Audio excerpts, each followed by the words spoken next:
grader. She is a member of the Gillespie County 4-H. She is from Fredericksburg, and she will perform our national anthem.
Does that not touch your heart? Let's give all of these youngsters here this morning a big round of applause. A great job by all of you. And by the way, good luck to all of you throughout the day.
Well, folks, let's start showing some cattle here.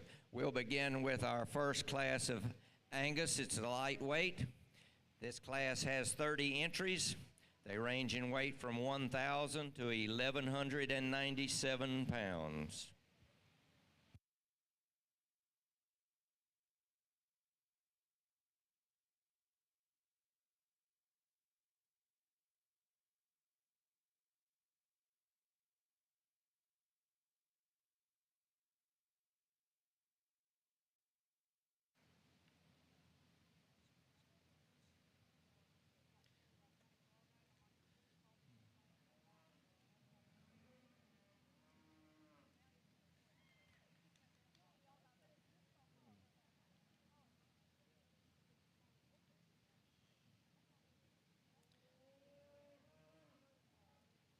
And as we get started this morning, I would like to recognize our judges. Our judge is Chris Mullenix. He is from Manhattan, Kansas. He serves on the Livestock judging team coach and on the faculty, as is a faculty member of the Department of Animal Science at Kansas State University. He was born and raised in Maryland on a diversified livestock and farming operation. He received his animal science degree at K-State, where he was a member of the 1995 National Champion Livestock Judging Team, and in doing so was recognized as a contest high individual. To date, he's coached more than 40 national contest winning teams, including the 2020 National Champion Livestock Judging Team, and is the reigning national champion meat animal evaluation team. Chris has judged over 43 different states in Canada, and Chris and his wife Alyssa are blessed with a 10-year-old son Mason, 7-year-old daughter Kinsley, and a 3-year-old son Cameron. Chris Mullenix, welcome to San Antonio. And assisting Chris in the show ring as judging is Krisha Geffert. Chris resides in Reedsburg, Wisconsin. She and her husband Shay own and operate Geffert Cattle Company. But Chris is currently employed as a show feed specialist at ADM Animal Nutrition. She was a member of the National Champion Livestock Judging Team at Butler and the Reserve National Champion Team at Colorado State, where she majored in animal science and ag business. Krisha, welcome to San Antonio.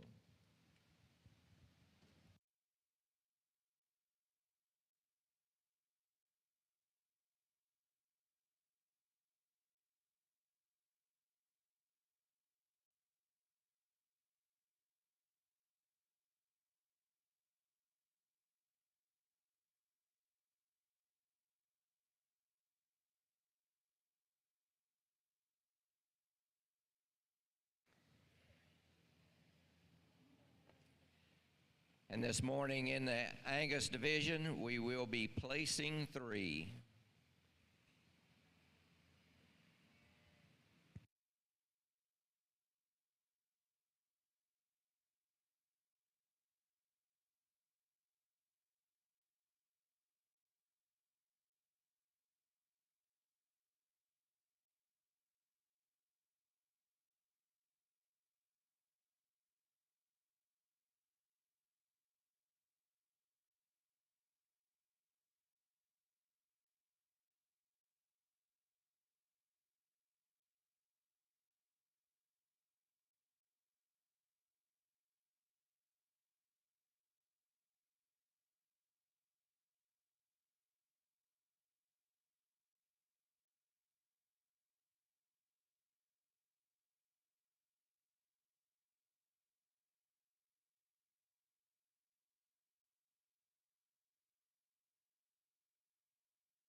It's absolutely our pleasure to be back and work through Wave 2 today after an outstanding Wave 1. And the cattle we saw were just outstanding, and what an impressive event so far. I think Chris and I have both just been absolutely overwhelmed with the quality of cattle and obviously, most importantly, your kids here in Texas.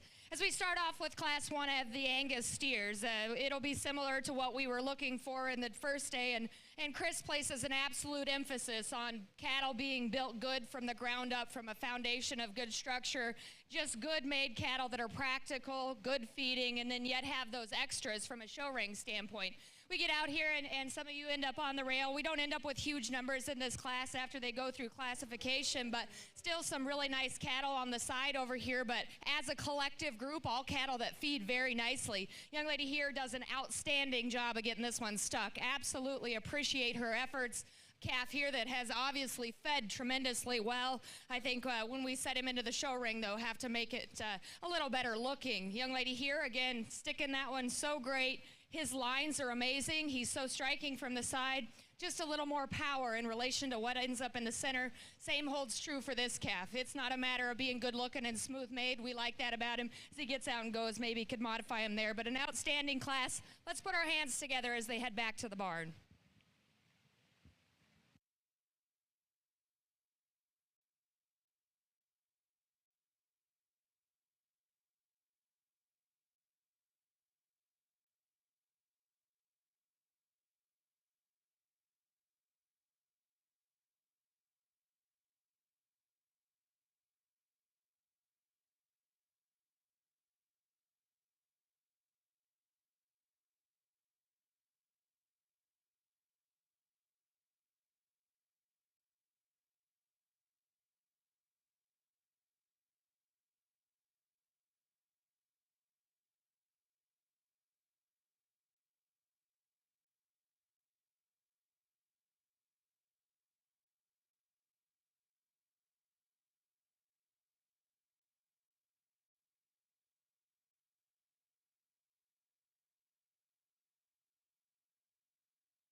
Well, excited to be back again, and can't wait to see what today brings us. And what a great way to kick it off 2 days ago. And as this second wave gets to the barn, I'm sure we've got an outstanding set of cattle to have a chance to evaluate, and can't wait to spend our time with your young people. So great way to start off your Angus division. Some give and take in here for sure, though, and you know, one of those classes where you got to kind of weigh out that those decisions in your mind on balance and structure versus muscle, because even in this top grouping, we've got some that hit half of that puzzle real well and some that hit the other half of that puzzle, and then you got a couple on the top end that I think blend those things together pretty well. Chris has visited with, I think, 4 young people here already. I'm going to work up from there through our top 6. And young man's got a good feeding calf right here in front of me. Nice bodied, very mellow and uniform and good to the touch. As you step off of that steer, he's just a little plainer in his look. He's got a little bit of chest floor in him, and he's not quite as expressive in the shape as you lay your hands down his top. The calf right in front of him, I thought those two were close because they're very opposite of one another. Here's a calf that is way more muscular. This guy might have as much top shape and cut ability as any steer in the class. You like his length of body. Again, when you back off of that calf, to me, just never struck me with quite an easy feed and look as what we've got in some of the cattle that precede him in this lineup. Like to drop him in his flank, just soften him up a bit to go with the muscle content he's got. I told these 2 young ladies as we got ready to pull them in that I thought this next decision was extraordinarily close. I thought 3 and 4 absolutely could have went either way, and now it really boils down to personal preference. And in this particular pair, you had the choice. Muscle, not quite as good balanced and structured, versus high quality, good balanced, sound structured steer that doesn't have quite as much muscle. And that's what you got to make your decision on. And ultimately, I land on the thought that as an individual, our third place steer has plenty enough muscle, for a lightweight Angus calf. I think he still handles with a nice enough top. So I'm going to side with the extra correctness and the balance that steer has. I love the way he comes together from the side, his top line, the correctness of his hip and hind leg, the depth back through his rear rib and flank. And when we set him in motion, all those things kind of stay together just a nickel better than our heavy muscled 4th place calf. Unfortunately, 3 sale slots, and I hope those 2 young ladies appreciate how much I like both of those cattle. It was a very tough decision, but I hope you see the differences that I do in them. Left us with 2 steers, and 2 steers that kind of from the minute they hit the ring, I kind of had those 2 in my mind. Again, they're not exactly carbon copies of one another, but they're both really, really good. And again, there's some clear differences between the 2 cattle. And in this particular case, this calf that wins, muscle and handling quality, those are the first things that jump at you. Huge topped. Get in behind these cattle. There is zero question who the biggest hipped and most powerful steer in this initial cut is, because he is really, really impressive in that regard. Kudos to this young lady, because she's also done a spectacular job with skin and hair, because that calf is perfectly uniform in his degree of cover, but it even is enhanced by the fact that he's got such a good hide on him. He is really, really mellow and good to the touch. The final straw between these 2 cattle set him out in motion, and that guy just a little bit more length of stride, a little cleaner hock joint, a little better in the way he goes off his hind leg. I don't love his head. I wish he was a little nicer headed, a little more attractive in the shape of that head and neck, but that's a long ways from affecting his terminal merit, and there's a heck of a lot of good in that calf. Get him stopped and profile him, I'd switch the pair, because this is the best balanced steer. Love his look, his length of body, so uniform in his lower body, his top line, his levelness of hip. He's got an attractive set to his hind leg. I just wish he utilized it a little bit better. He doesn't flex his hock quite good enough, and he's even get just a little coarseness to his joint work. That's the difference maker for me, is that movement. Yes, he gives up a little bit of muscle also, but really it was the structural difference that was the final choice for me, or decision maker for me. excellent pair, and a great lineup to start the morning. Give our exhibitors in the lightweight Angus a nice round of applause if you would. Great job.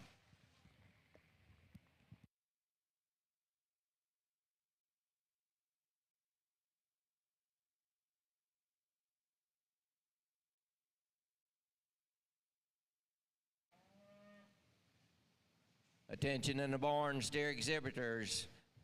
Class 3 of the Angus, heavyweight Angus, be moving to classification, please. Heavyweight Angus, be moving to classification area, please.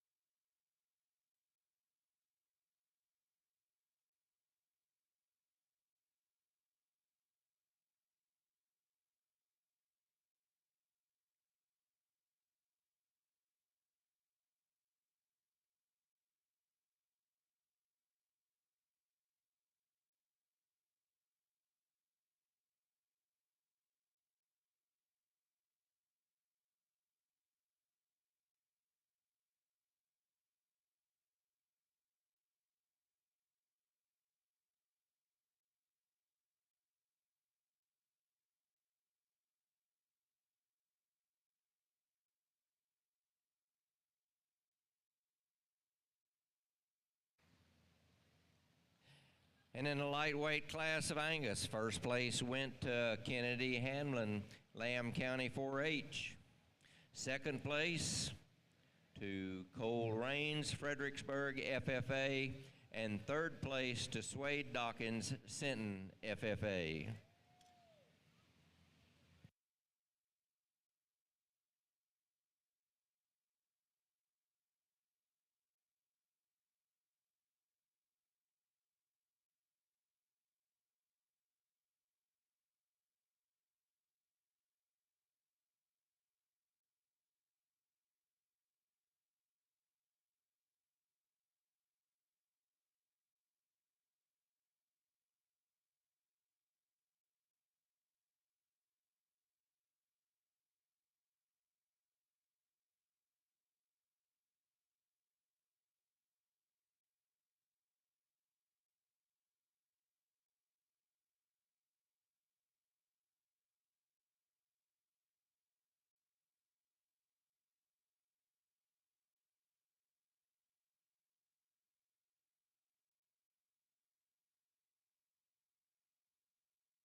Entering the show ring now is our medium weight class of Angus steers.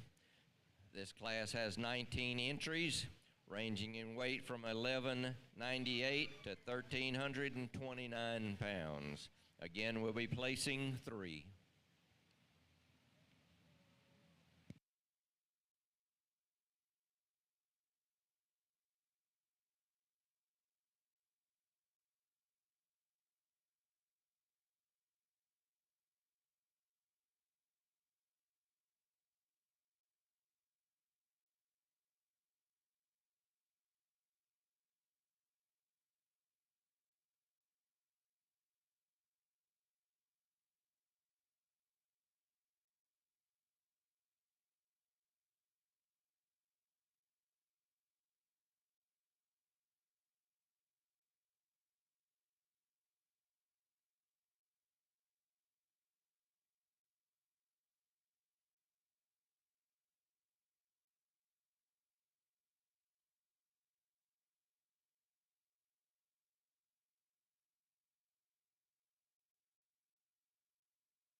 Wow, again, just a tremendously unique event where you go through the classification process as they come in, and so maybe we end up with fewer than we initially would have had, but what we end up with in the center is just outstanding. Absolutely going to be a fun group to work through, but yet still very good fundamental type cattle that we end up heading out the ring. And the calf here directly in front of me, it is not a question of feed and doability, rib cage, depth of flank, all those things in terms of fat indicators. Just needs to come in a more attractive package, particularly up through his front end.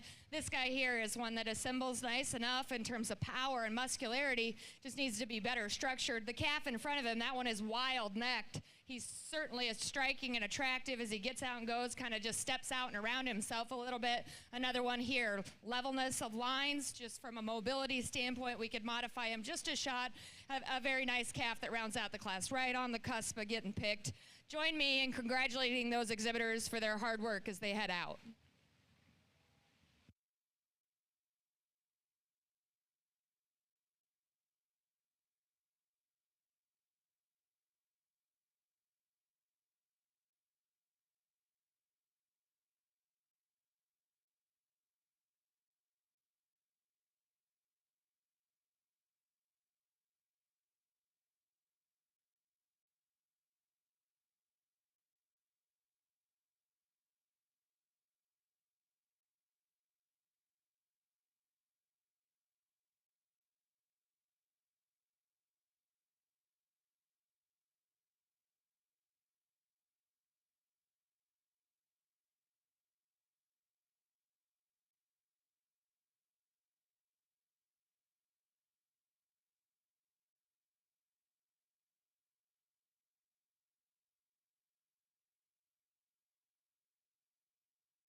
Well, as they pull around, how about helping us and thank this middleweight division? Excellent set of steers, great set of young people. Give them a nice round of applause here as they pull around.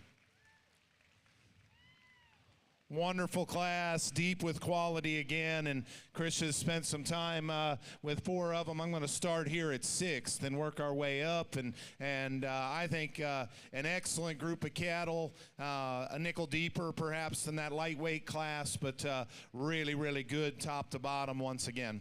You know, a young man right here in front of me, that's a calf that's got some of the more unique parts in this entire group, and he is really, really stout, both in terms of bone work and in terms of muscle. That guy's got a big top in him, big expressive hip shape in him, tremendously stout, structured, and big-footed. As you come up from there, though, with that, a little bit too much joint, a little coarse in his hock, a little tight in the way that he moves off of his hind leg. Probably the biggest thing for me, buddy, is I step back off of that steer, he's a little too shallow in his body type. He needs to be dropped in his flank. He needs to be a little just easier feeding looking to go with the muscle and the length and the look he's got. But I want to tell you something. I love young people that like to listen and learn and come out here and do the right things. Thank you, buddy. Appreciate that. You know, as we work up, a little different kind here in you know, what ends up being 4th and 5th, and I thought this pair was pretty close as well. Young lady here in the blue, steer just gets a little out of balance from the side. He's a little too deep in his chest compared to his flank, so it throws him off a little from the side profile. Man, if we could neaten him up in that area, it would finish off what is otherwise a really, really good calf. Fed beautifully, handles really, really nice in terms of degree of cover. Has a slight advantage in muscle and hip shape over the steer that's right in front of you. But what it came down to is this young lady's steer has a little more look. And she was one of the first couple in the ring, and I'll tell her kind of the thought process of a judge. You never know what's coming. And you don't want to, I mentioned it yesterday, you don't shoot all your bullets until you know what's in the ring. And about half of the class had come in, and I turned back around, and Krisha actually said, "You want the second one, don't you?" And she was the second one in the ring. I said, "Yep, we want the second one." We pulled her back into the group. Balance and structure was never a question on that steer. I liked it when it hit the ring. Just never knew if he had quite enough muscle shape. And that's still why he doesn't get into the top 3, unfortunately. From a balance and structure standpoint, he can run with those cattle. He just needs to have more dimension and power built in him to get into that initial trio. But a really nice calf and a very, very good showman there in 4th.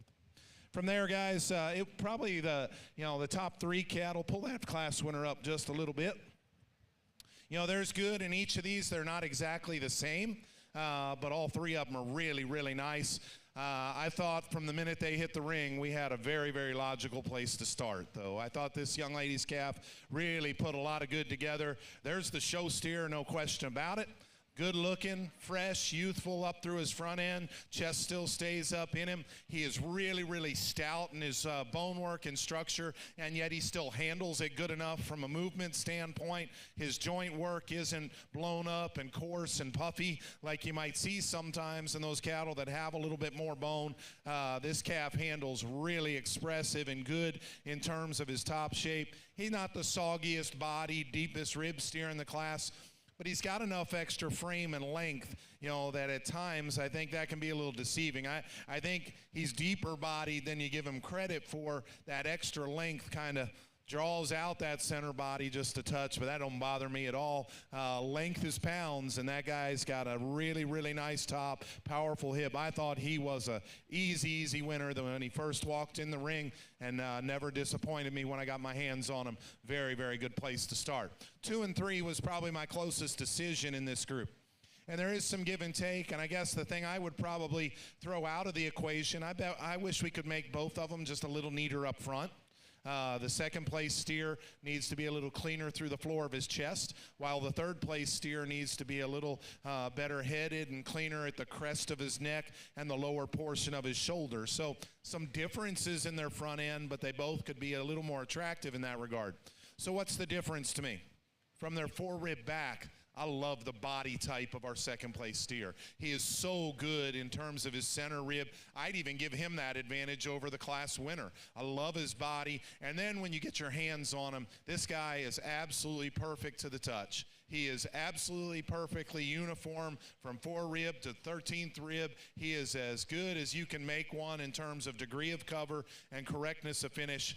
Your first thought is that there's a muscle advantage or a muscle shape advantage to the steer in third. I'd probably still give him that slight advantage. This guy's got a big top in him. So the longer I studied him, the more they're out here, the more and more comfortable I got that that's my second place steer. But I like this third steer a lot as well. He's stouter in his structure and bone work. As we mentioned, a slight edge in cutability and top shape. But gets a little piecey in some ways, and it starts with that front end. Doesn't stay quite as collected in his top line and not as good there through his flank to balance out his lower body as the top pair are. But excellent trio and a great lineup of middleweight cattle. Give them one more nice round of applause as they head out, guys. Great set of cattle here in our Angus division.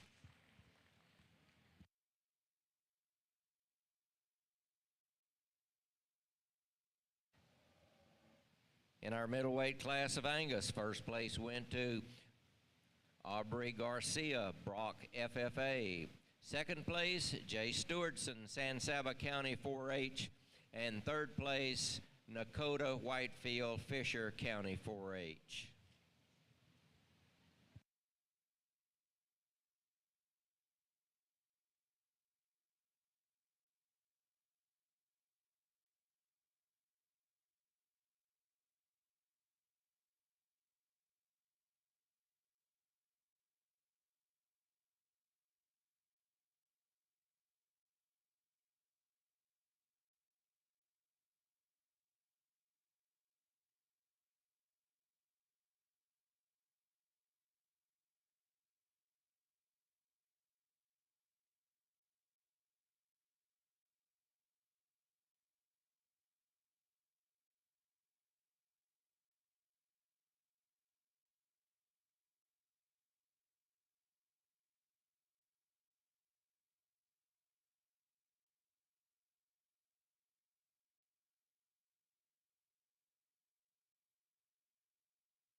We now have our heavyweight class of Angus steers entering the show ring.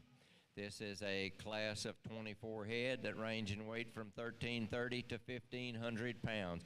Catch your gates, we have a loose steer. Watch your gates, loose steer.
Attention steer exhibitors in the barn.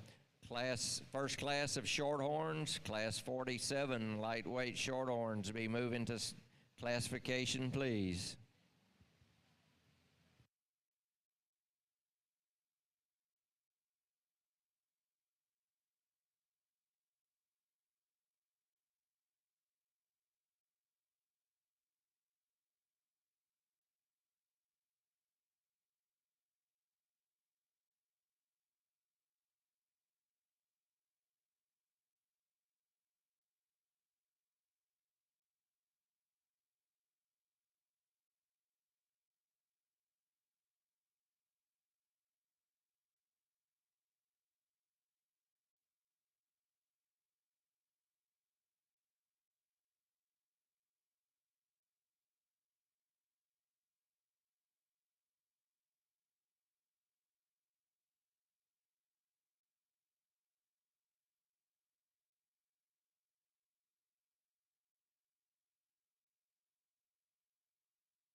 Another nice class of Angus, and we end up with lots of options here in the center of the ring and pulled fairly deep, and still cattle that are very good in their own regard. And obviously this steer on the end can absolutely pick them up and put them down. Young lady's doing a great job of getting him shown. We love how he moves, maybe not just as crisp on his corners as some of the other cattle from an expression standpoint. Young man here, absolutely level down his top. Again, he just needs more expression, especially as I get my hands on him. This guy's right here on the cusp and absolutely one that could go to the center. You get off to the side of him, though, he just doesn't balance quite as well because his chest depth and then the way he reads up into his flank. But, boy, you are a tremendous stick on this guy, and absolutely notice the job you did over here on this side getting him shown. Again, I commend you, exhibitors with injuries showing. You're doing a great job of getting this one shown. So level in his lines, just not dimensionally as wide as some of the cattle that we end up with in the center. It takes no less work, though, for these kids that are exiting. Please give them a big round of applause as they head on out.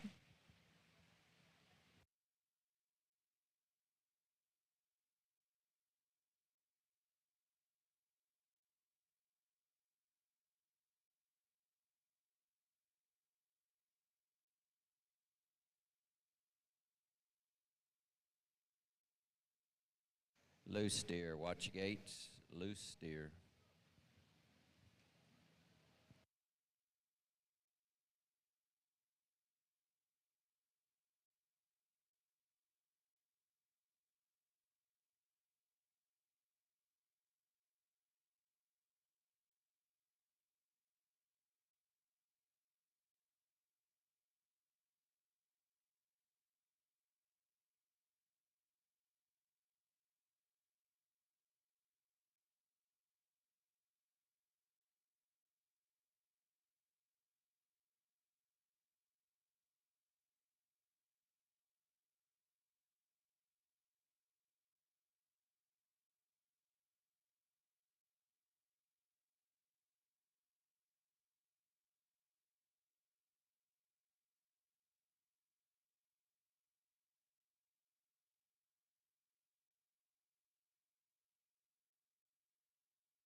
Guys, very, very strong class in our heavyweight Angus. Give these exhibitors a big round of applause.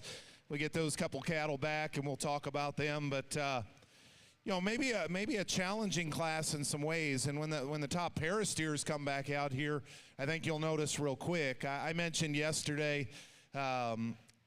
Sometimes I know how it is as show parents, as people involved in this. You get nervous. Oh my gosh, I have the smallest steer in the heavyweight class, or am I going to look out of place? Am I going to look? Hey, we're going to give you every view possible, and these two steers are going to walk back out here. I think you'll find that's probably one of the heavier steers in the class and one of the lighter steers in the class. They're just the two best steers in the class, and that's what our job is to get enough views, to get an opportunity to see these cattle well enough that I just, at the end of the day, can find the best two, and they fit their weight. You know, it's not that they're up there because I'm trying to prove some point. It's just that they're my two favorite steers. You know, they're different in their framework, as you see across the lineup in here. And sometimes cattle are designed to go to different weights, and that's okay.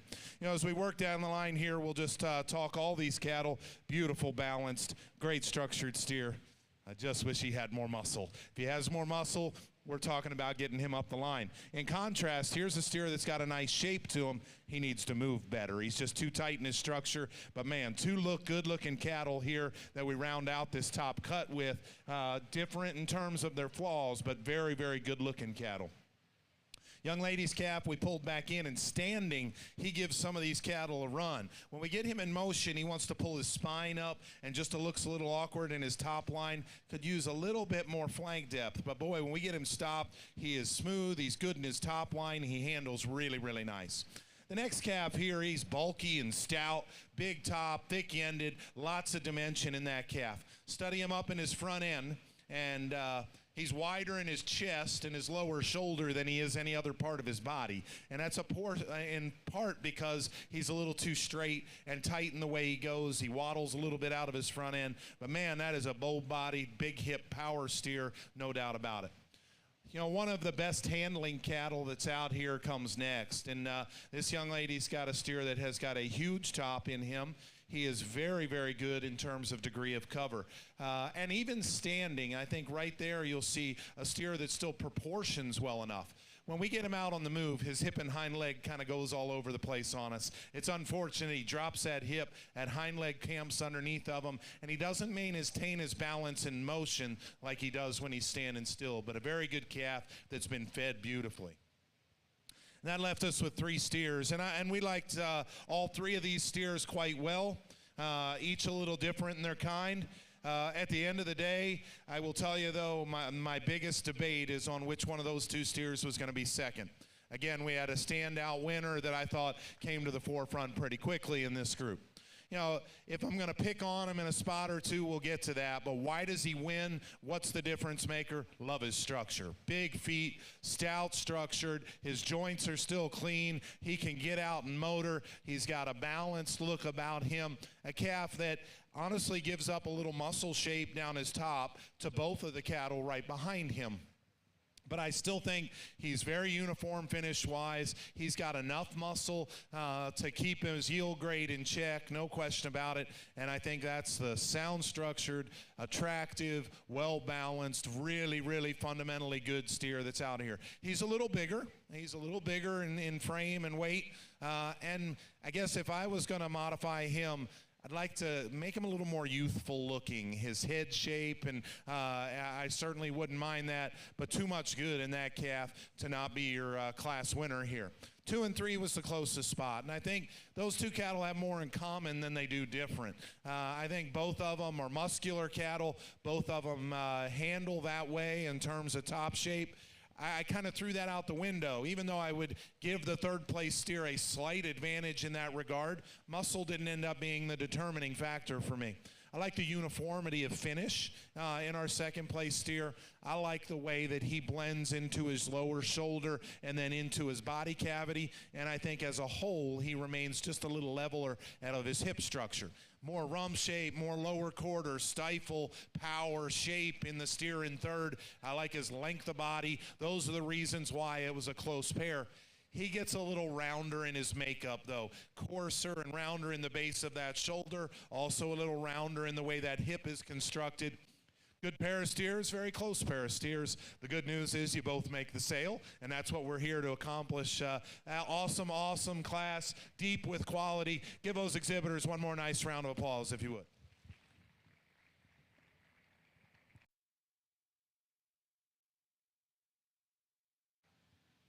In our heavyweight class of Angus steers, first place went to Cayman Cody, Toller FFA. Second place, Leighton McMurphy, Randall County 4-H, and third place to Sutton Davis, Bear County 4-H. We'll now set our class for the championship drive in the Angus division.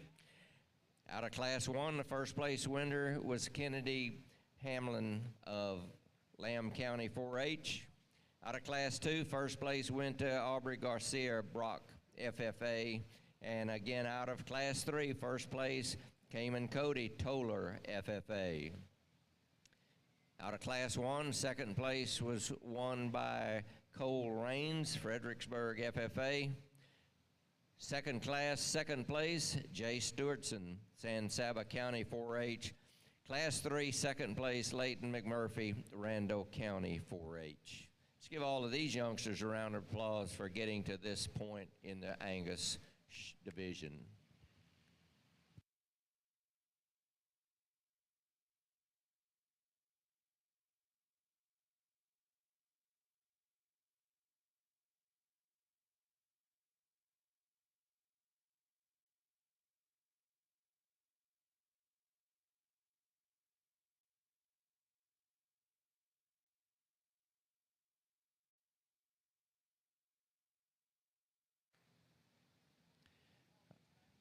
I have an announcement for Kay Alexander. Your F-350 pickup is parked next to the steel barn, and we need it moved, please.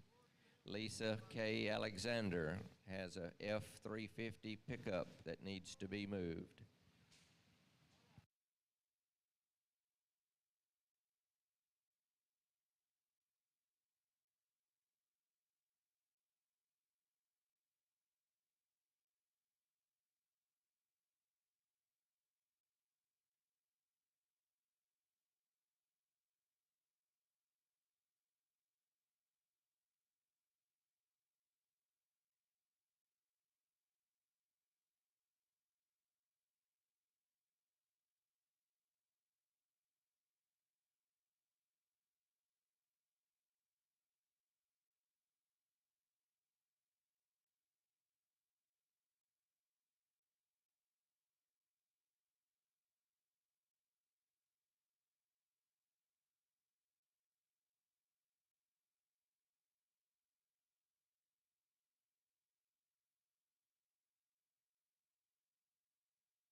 Well, guys, what a great breed show to start off your morning, and you know, we haven't had just huge numbers in every class, but good cattle and great young people, and probably as a breed, maybe a little more challenged since you had some variation in kind, and I think some of that still holds true here as you come to select your overall champion here in your Angus division.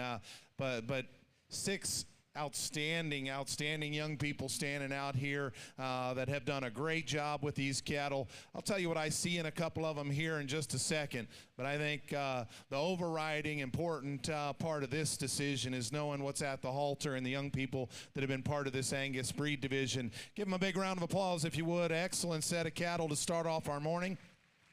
And one of these is going to be the first champion of the day. And I'll tell you what I see, and you know, I think there is reason to make every single one of these class winners a contender for this champion honor. And they're each a little bit different. They each bring a piece to the puzzle that I think is very important.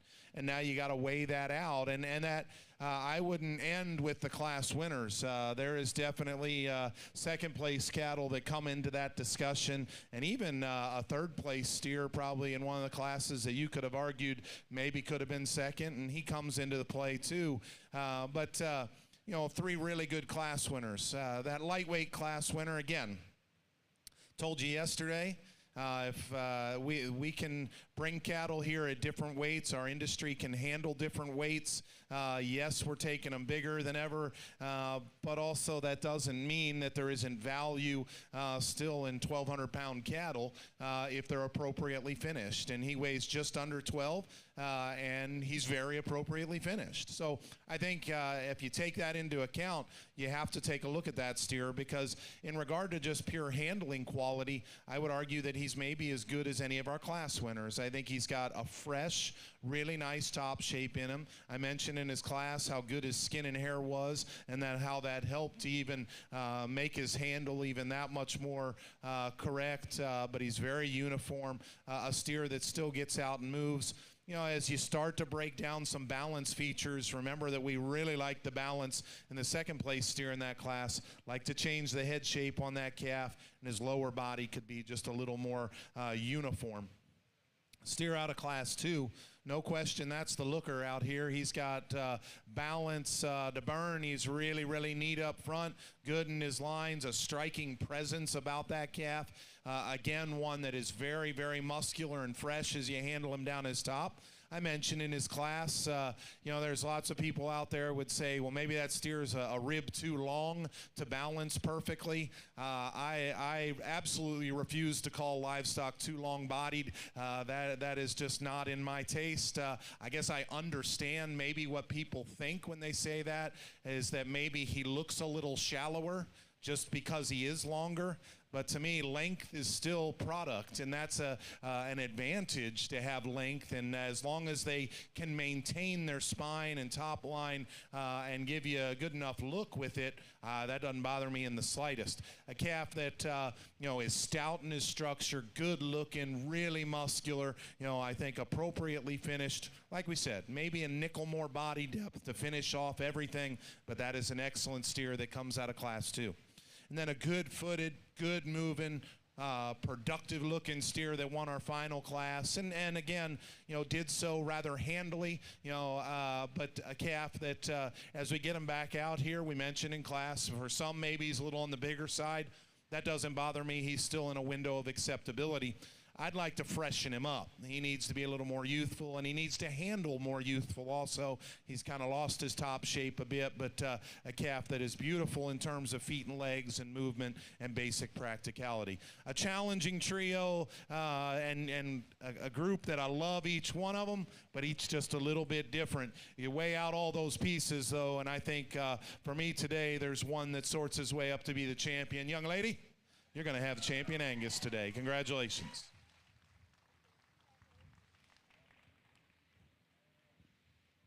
And the champion Angus 2023, Aubrey Garcia, Brock FFA. We will now bring in the second place steer out of class 2, Jay Stewartson of San Saba County 4-H, to vie for reserve. good second place steer. If you remember back in class, we said second and third were pretty comparable, and maybe even added some pieces to the puzzle that our champion didn't have. Back 2/3 of this steer, extraordinarily good. Love his body, love his handle. Still handles, with a tremendous freshness, correctness of finish, nice top shape in him. We need to neaten him in his chest and up through his front end just a little bit, and I think it comes down to him in the lightweight for my reserve slot. But again, as you study lower body balance and piece everything together, I think we're going to need to keep these two middleweights together. Congratulations, buddy. And reserve champion Angus, shown by Jay Stewartson, San Saba County 4-H.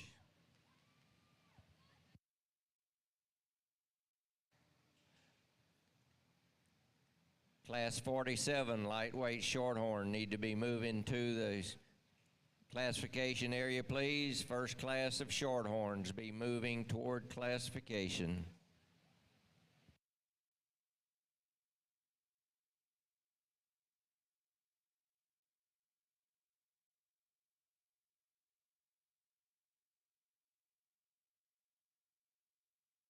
Middleweight Shorthorns, we need you to come to the staging area for classification.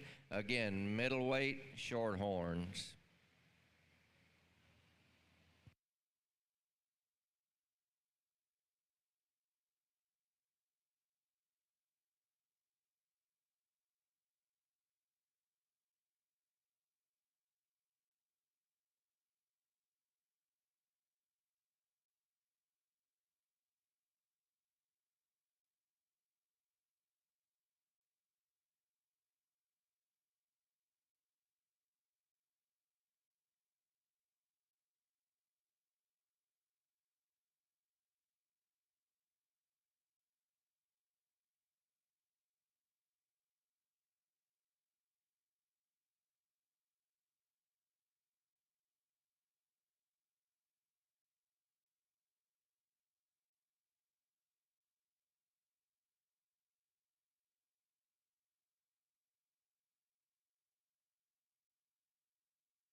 And in our shorthorn division, our first class of lightweights, we have 33 entries ranging weight from 1,000 to 1,183 pounds.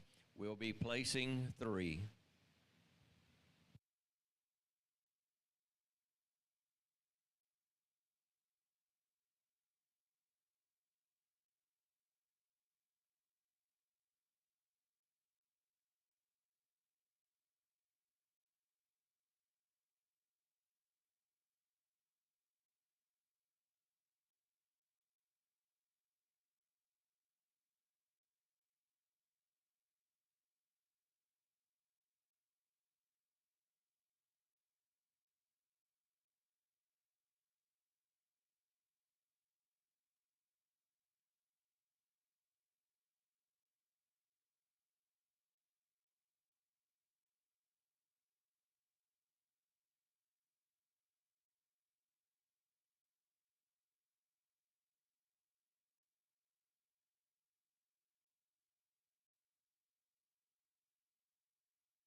So we move into it and start on the Shorthorns and realizing where we're at in terms of genetic makeup. I think one of the big sorts Chris was making as they come in is they have to have muscle as we start. Now that being said, there's some tremendously heavy muscled cattle that are going to make the lap and head out the ring, but as a group, maybe that's where we could just change those that we're going to excuse. But that being said, some of you done a great job. The young man here is second. Your eye contact is second to none. Very fun to visit with over there in terms of his presence. Does a great job of getting him shown. This calf here is one that silhouettes so good, and so your eye is naturally absolutely drawn to him dimensionally. He's closed up underneath, and it just doesn't allow him to have up as much muscle up high either. Another one that he has true forerib. He extends well back into his flank, and so muscle isn't a question here. It's just a little rounder and more conservative in terms of that mature size and extension, but a nice project for her. On down the way, cattle that silhouette nicely. The two white steers very level down their top. You get into the seat of their pants, though, there just isn't quite as much punch and outward turn. This guy here is one that Chris and I talked about, and he absolutely is good where he's very, very good. There isn't a calf that's bigger topped in relation to their frame size. His hind leg, we'd just like to change and see that one go a little better. Couple cattle in here again. It's not a matter of look, just needs to be their skeleton needs to be held together with more muscle shape.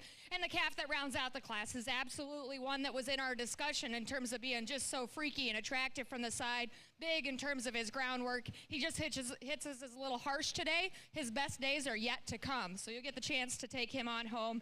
Again, lots of hard work and effort goes into getting in the ring. Those of you that are here and in the back, big round of applause for these guys as they head back to their stalls, please.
Well, as we get here into your Shorthorn division, what a wonderful way to start. And I think up and down the line, a little like the Angus, maybe some give and take in this group on where you've got those cattle that have some balance and structural quality that maybe need a shot more muscle. You got some of the ones that have some muscle that need to be made better from a structure standpoint. So you got to weigh those things out in your mind. Ultimately, as you look down this lineup, though, a lot of good. From his fore-rib back, the red and white calf here in the back is quite good, and he handles good. He's got a nice top in him, a little coarse jointed, but the big issue is how that brisket and chest just sits down too far in him, and it keeps him from balancing as well as he needs to. Next steer needs to move a little better because in terms of just terminal shape and muscularity, he's one of the better calves that's out here, much like the steer in front of him. Those two cattle, to me, are very much alike in terms of power, width, muscle, and dimension. And they also both need to move better. If they move better, we're talking about them up the line for sure, because they're amongst the wider-based, more muscular cattle that are in this lineup. I just need them to be sounder off of both ends of their structure. Young lady in the green here, just a good solid steer. Maybe no one piece that jumps out and grabs you, but he's been fed well. He handles really, really nice. He's just a nickel plain in the way that he's built out of his front end. That tail head sets a little high in him. Just a lot of little pieces that keep him from quite giving you the show steer look of some of those cattle in front of him, but just a good, solid market steer in terms of feedability with enough muscle. Man, if we got behind the white steer, and he had just a little more hip and a little more dimension from behind, then we'd be for sure talking about a sale steer contender, because he's one of my favorites from right here. Balance, correctness of structure, smoothness, the way he comes together from the profile. I knew it when he came in the gate. I was like, man, does that calf have quite enough muscle? The longer we're out here and the more we break him down, I think his structure is good enough to get around a few that have more muscle. But what you're going to find in those cattle that surface right above him in here is just enough more true dimension that he ends up sliding into that fifth hole for us. But very, very high quality steer, presented beautifully for us. Young man, you do a great job, buddy. You keep after this, all right? Give him a nice round of applause if you would there. Good steer there in fifth. Man, I like this steer in fourth. One spot in that calf. It is all up here in his chest and front end that throws him off from a balance standpoint. If we could carve that chest out of him, he could be as high as second. It's that big of a deal when you back off of him, and it throws his balance off so much. I hope you guys can appreciate what I do from there back in that steer. He's still sound. He is really bold-bodied and big-hipped, stout and thick-ended, a steer that handles really well. Again, just not enough front-end quality for him to balance up. Left us with three steers, and I think from the get-go, those three, we took that initial lap after we pulled them. I thought those three steers pretty comfortably found their way to the top, and I'll be honest with you, never considered place them in any order than what they are. I think they just fall into place, 1, 2, 3. This one, without a doubt, the minute he walked into the ring, I kind of turned my head to Krisha, and she said, "Thank you for showing up." And that is a heck of a good lightweight shorthorn steer. Beautifully balanced and presented. Love his structure. The steer behind him might have just a nickel more top shape in him, but this was never, ever a contest, because that one's balance and structure and quality with plenty enough muscle sorts him to the top easily. The next calf, as we alluded to, big top, thick-ended, muscular steer, a little tubular here from the side. I'd like to drop that flank in him to balance him out just a little bit more. He's not quite as clean in his joint work either, but a good muscular steer that I think just kind of slides into that second hole, some little pieces balance-wise that keep him from competing with that one in front of him. The steer in third, he's definitely one of those that, he may not jump and grab you at first, but I think the longer you analyze this steer, he's the one that amongst the remaining cattle in this lineup, I kept coming back to and saying, you know what? He just about kind of checks every box. He's sound. He's been fed really nice. He's very uniform, very correctly finished, got plenty of muscle. He's got maybe no particular wow factor in him, and I would like to neaten him up just a little bit at the crest of his neck, make him a little more attractive up through his head and his lower shoulder. But the way that those pieces fit together still have proportionality and balance, and I think just a nice, solid third-place steer. Like we said, no overwhelming feature in him, but nothing to get real critical on either. I think 3 really nice cattle at the top end. Give those exhibitors and our lightweight shorthorns a big round of applause. Excellent way to start off your breed.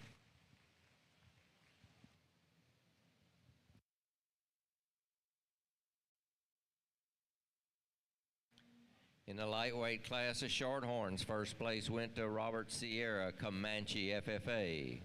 Second place, Cannon Buckner, Ropes FFA. And third place, Sutton Holman, New Braunfels FFA.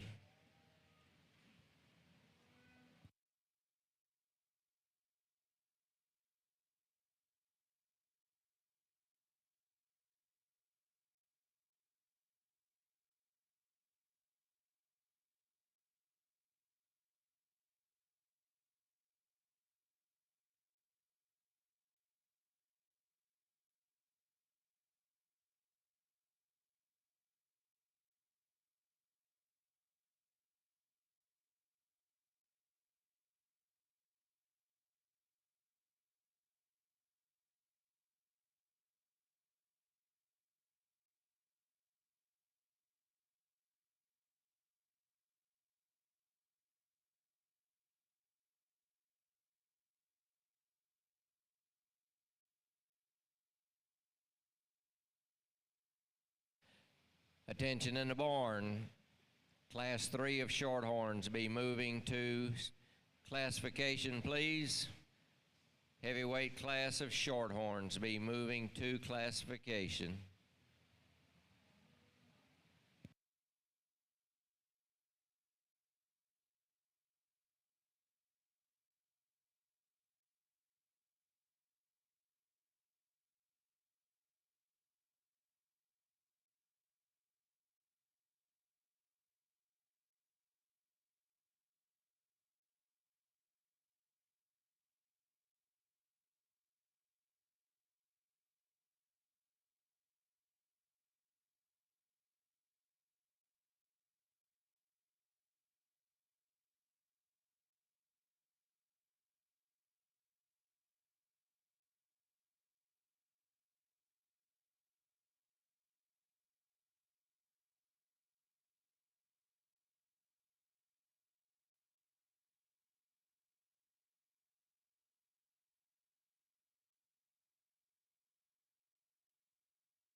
And as we move to our middleweight class of the Shorthorn division, we have 17 entries, ranging in weight from 1884 to 1291.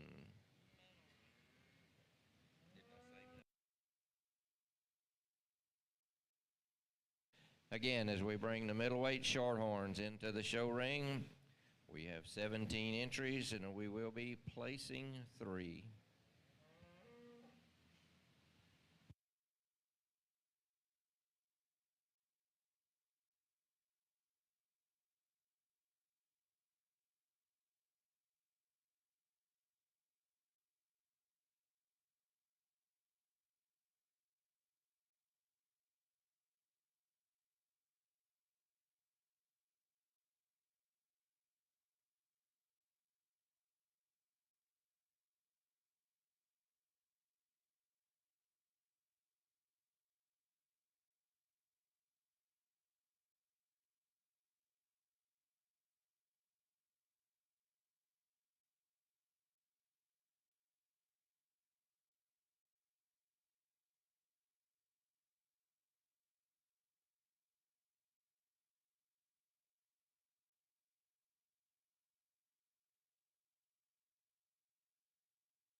In the middleweights, again, as I said in the lightweights, relative to their breed, that initial impression of muscularity and power is absolutely what gets the pull over here. Yet we still end up with some that are good in that regard. We just need to assemble them different from a structural standpoint. Young man, you do a great job when you get this one stuck from the side, and he is so parallel in his lines that he's initially one that you're tremendously drawn to. There just needs to be more calf there to go with it. Calf in second there. Opened up, no doubt, with muscle shape, but his openness starts up in that shoulder. Like to change him there. Good looking, no doubt, one of the neater next kind of cattle we have. Just comes a little bare and green. A powerhouse here, just needs to be better balanced. This guy, if he could handle that hind leg a little bit better. We absolutely noticed him as he came in. You do a great job of getting him stuck. He just needs more mobility to go with that. Calf that rounds out the class is one that's mellow. He's fed well. Just needs more squareness up to his hip and down through the seat of his pants. A very nice class. Appreciate all their efforts out here.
Again, guys, a very, very strong class. Give our middleweight exhibitors here in the Shorthorn division a big round of applause.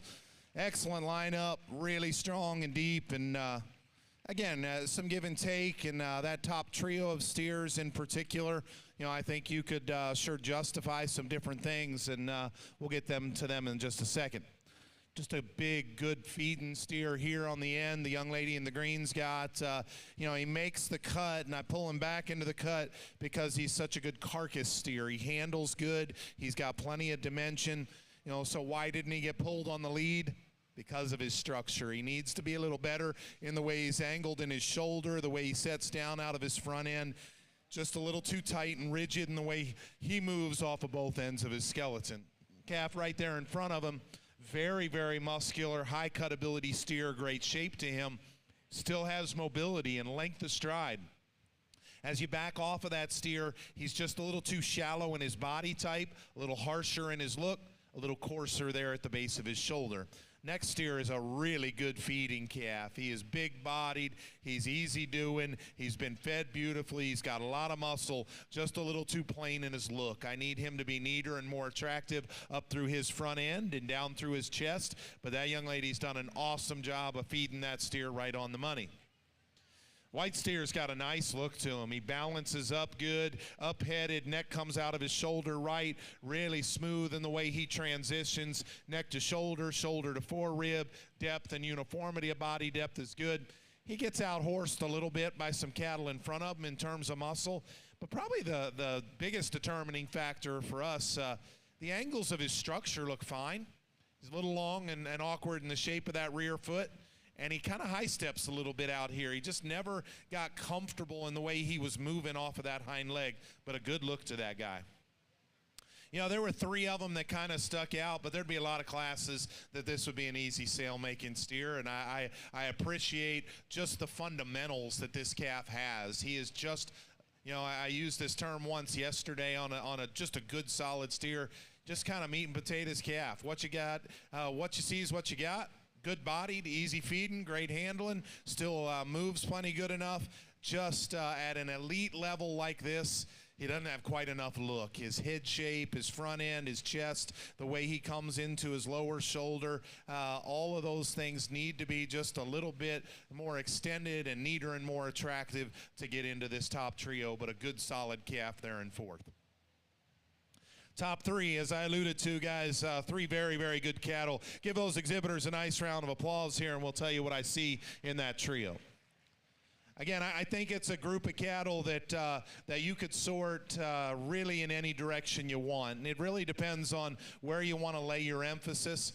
You know, the longer they're out here, the more and more I keep coming back.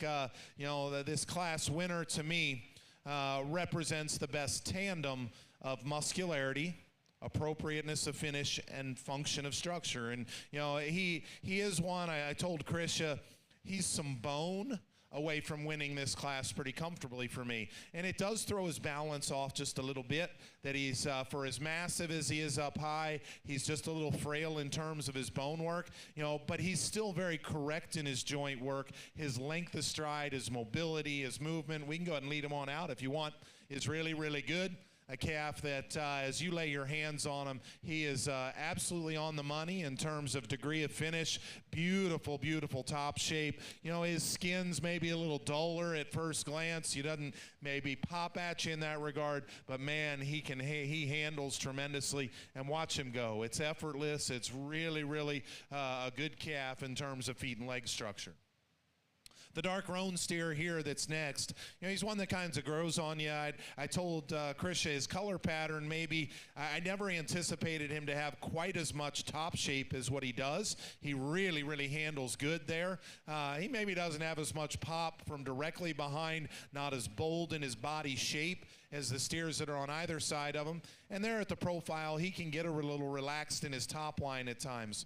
But him versus 3, it's at the ground where the difference comes. And we put those cattle in motion. This steer is so much better in terms of his pastern and the set to the ground, the comfort and flexibility that he goes with, and still such a good carcass steer that I think he needs to stay in that top pair.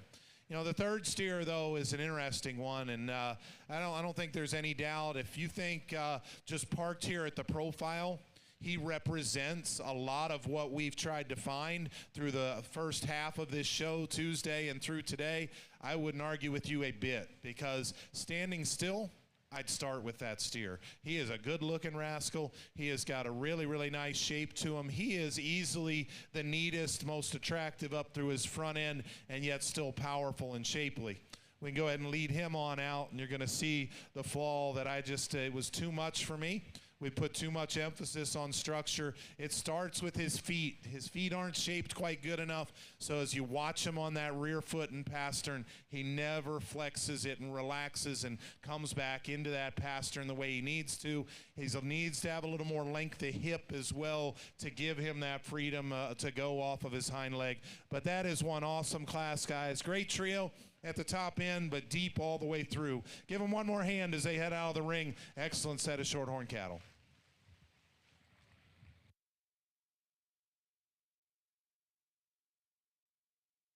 And the results of the medium-weight Shorthorn. First place went to Lennon Holloway, Taylor County 4-H.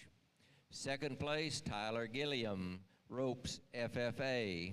And third place, Weston Woodley, Tahoka FFA.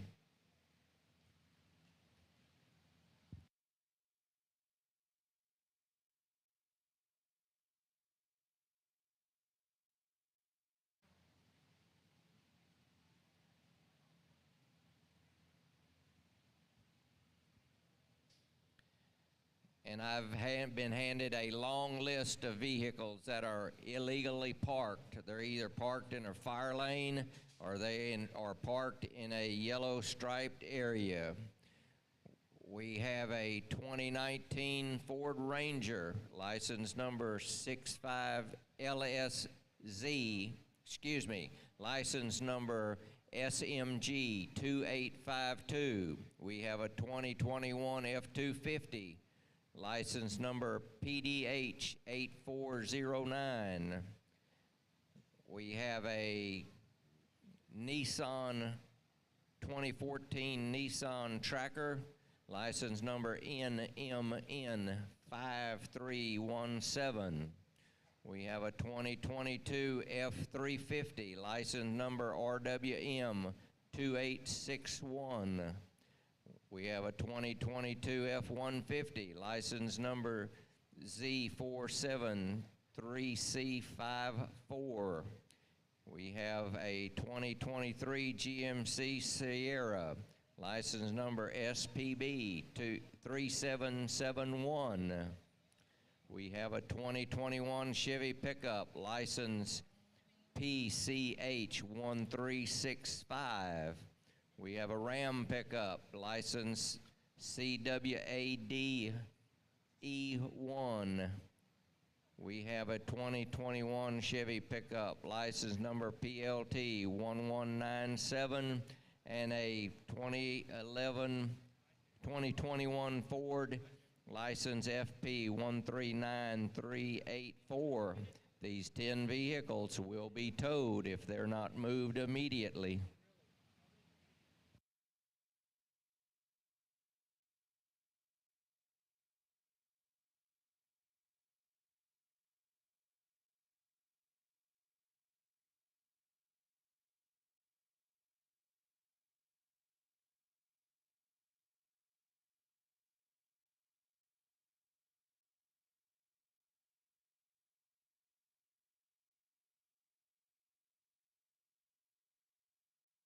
As we move to our heavyweight class of the Shorthorn division, we have some 24 entries weighing from 1292 to 1,500 pounds.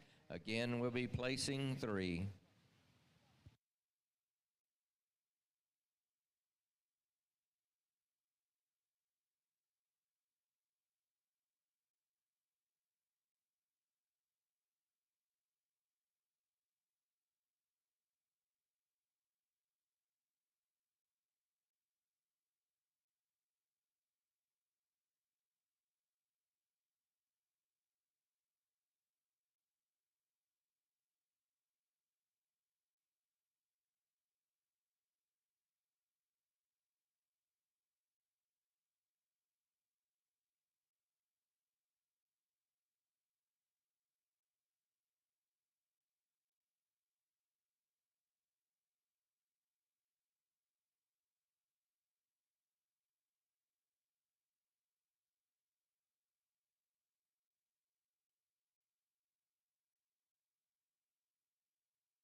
Attention in the barn. Lightweight Herefords, Class 52 of Herefords, be moving to classification, please. Lightweight Class Herefords, Class 52, be moving to classification.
Absolutely. For a group of heavyweight shorthorn cattle, they all wear that weight very, very well. And Chris has commented several times throughout yesterday and today, weight really isn't a question as long as they're there in terms of an ideal endpoint. And we have some fairly big-framed cattle that do a nice job of having some condition and finish to go with it.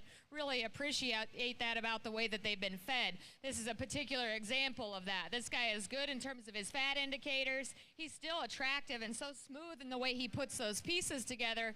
Unfortunately, that smoothness is just a product of maybe not as much muscle shape as some of the other cattle that find themselves in the center, but boy, is he absolutely good looking. This is another one that's absolutely on the cusp, and as I get my hands on him, he has tons of top shape up high. I question how much of that, though, is real meat animal shape versus condition. He's got a little bit more down through his brisket. The biggest issue, though, is we get to the seat of his pants. He just needs more muscle expression down through his lower quarter as he comes into his stifle, but you do a great job of sticking that one and getting him shown. You can't absolutely help but notice him. Again, some bigger frame cattle that round out the class that have done a great job of feeding. Please join me in putting your hands together to congratulate these exhibitors.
Again, guys, awesome lineup, great set of young people out here. Give our exhibitors in the Shorthorn heavyweight class a nice round of applause.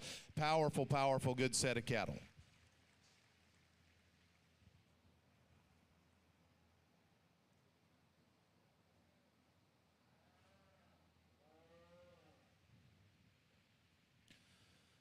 So as we sort through this particular group, again, I think a little bit of give and take, but probably a pair of steers that end up surfacing for us, But I think a class that could have given you some variation of opinion, depending on where you want to put your priorities. And Chris has talked to 3 exhibitors down here with some specifics about their cattle. These next 3 steers right here are cattle that would be very interesting, from one judge to another, on how hard you maybe want to get on some of their flaws and how much you're in love with what's good about them, because all 3 of those cattle absolutely have terminal strengths that are tough to deny. And I can't tell you how much I appreciate how well they've been fed. And the good that's in these cattle. Young lady in here with the purple bow, beautifully finished steer, a steer that's got a great big top in him. Of that trio, I thought he fell out of balance the most from the side and needs to be shored up in his structure and cleaned up in his joint work. And then it left us with these 2, maybe just a little bit more smoothness in the red calf that comes next. He's got a lot of cod. He's a little off at his shoulder angle, and he needs to move a little better out of his front end. I'd like to change him in the shape of that lower shoulder and chest floor. But a steer from his 4-rib back, I think, tremendously good, and that's where I thought this pair was very, very close. He's still got a nice shape to him versus a calf that is crazy overwhelming in terms of muscle, a steer that is insanely stout structured and heavy boned, but too coarse for my liking. And that's really what it boils down to. If you're more into steers that are loaded with muscle and you call them acceptable enough from a structure standpoint and want to move them up, I'm not going to argue with that, because they're still good cattle. But I think if you followed along through the course of the day Tuesday and through today, these cattle up here, just a little more my kind in terms of their structural build, smoothness, balance features, but those are 3 good steers in there. Young lady's got a power calf. He bows his hock a little too much too, but an excellent trio there. With that said, probably this roan calf that slides into 4th, he's not one that necessarily overwhelms you, at first glance, maybe like a couple of those, but I encourage you to study that calf. He's got a bold body shape. He's got a big top in him. Are those two or 3 behind him going to cut bigger eyes? Sure. But if you tell me that steer doesn't have enough muscle, or any of these cattle up here don't have enough muscle relative to our industry, I'll argue with you, because I think they're all big top, thick-ended cattle as individuals. It's not really, the biggest determining factor. For me, that calf gets thrown off a little bit. He's a little plain-headed, a little shallower in his body type. Wouldn't mind setting that tail head down into him a little bit. So those pieces kind of combine, solidify his spot just into a 4th hole pretty comfortably for me, a little plainer in his general look. I like the balance and look of the next calf. Really, really nice from the side. He is very neat and smooth in the way he transitions through his neck into his shoulder, 4-rib. Top line is beautiful. I love his feet and leg structure. If that calf had just a little more upper hip shape and maybe handled a little fresher down his top, then maybe we'd start discussing him in with these top 2. But so many good pieces. I just thought he was a very, very solid, comfortable 3rd slot here to make your sale. Congratulations, that young lady. Left us with 2 steers here to make some decisions between, and I think they're close. I really do. And, as you start to analyze these cattle, I think, their differences. Some of them are very obvious. Some others are more subtle in nature, but I like both of these steers very well. Young lady up front, that might have been the most moderate, lightest weight steer in this heavyweight class. I don't know. He's one of the smaller cattle, but just study him as an individual. That steer still weighs up plenty fine. I like him a ton. And to me, where he begins, or where I start liking him, is at his foundation. I think he's got spectacular feet. He handles his pastern and his hock better than does the steer in second. You come up from there, he's got a beautiful body shape in him. He is really, really fresh and big topped. He's uniform and right on the money finish-wise. He's also probably the neatest necked calf and the most attractive up through his front end. So why is it even close? That tail head just bothers me. I wish we could change it. It sets up in him, and he's a little rounder from his hooks to pins also, but if we could set that into him more naturally, it would finish off what is otherwise, I just think, a pretty tough steer to dig many holes in. It's glaring. It bothers me, and I wish we could change that. But you start weighing out all the positives, and the longer they're out here, the more and more I say, that's just the best one. You know, and I'm not going to beat him up just for a tail head when everything else there is that good. This is a good steer in second. A little more performance in this guy. Again, another one that handles very uniform. He's a little further along in his degree of cover, so maybe a quality grade edge that could come with that. But he's also not quite as shapely as the steer in front of him, so cutability favors the class winner. So you've got some give and take in that regard. The biggest difference to me is when we set him out in motion, he needs to be better off of his hind leg. It's down in that rear pastern and foot. He just needs to set down more comfortably as he goes. But that's an excellent, excellent pair. Nice trio here that we liked awfully well in the top end. Awesome heavyweight class. One more time, guys. If you would, give those exhibitors a big round of applause. Excellent set of shorthorn cattle.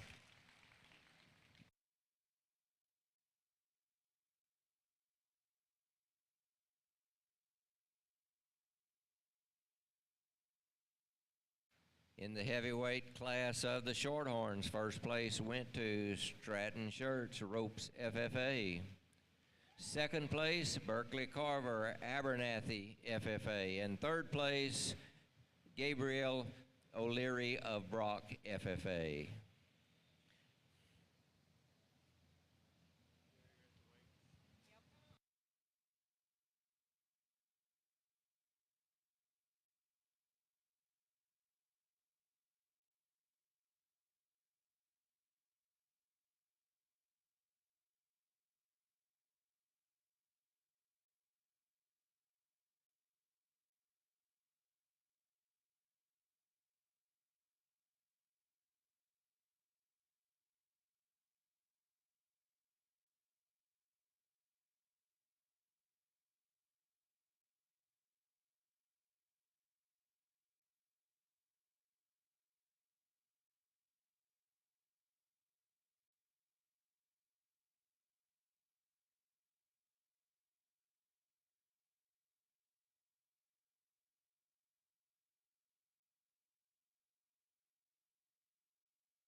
And as we set our class for the championship drive in the Shorthorn division, out of Class 1, first place went to Robert Sierra, Comanche FFA. Out of Class 2, first place, Lennon Holloway.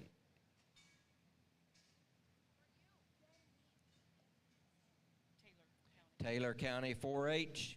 Out of Class 3, the heavyweight class, first place went to Stratton Shirts of Ropes FFA. Out of Class 1, second place went to Cannon Buckner, Ropes FFA. Class 2, second place, Tyler Gilliam, Ropes FFA. And in Class 3, second place to Berkeley Carver, Abernathy FFA.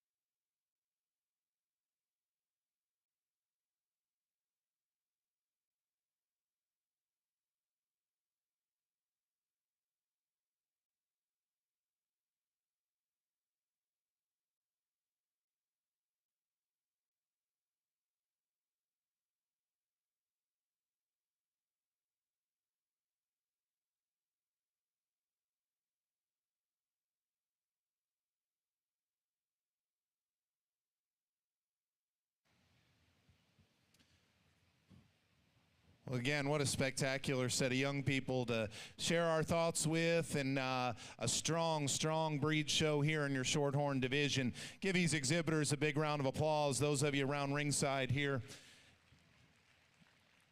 You know, as you think back to the Angus division, probably a little the same story here as we go to select a champion. You know, I don't know if there's necessarily that one steer that 10 out of 10 judges would come out here and use, and that's not a knock on the quality. In fact, I think that's actually the opposite. You know, the quality was deep enough, you know, that I think you could get some variation of opinion, you know, especially when you start to think about the little things that could be tweaked here or there in each of them.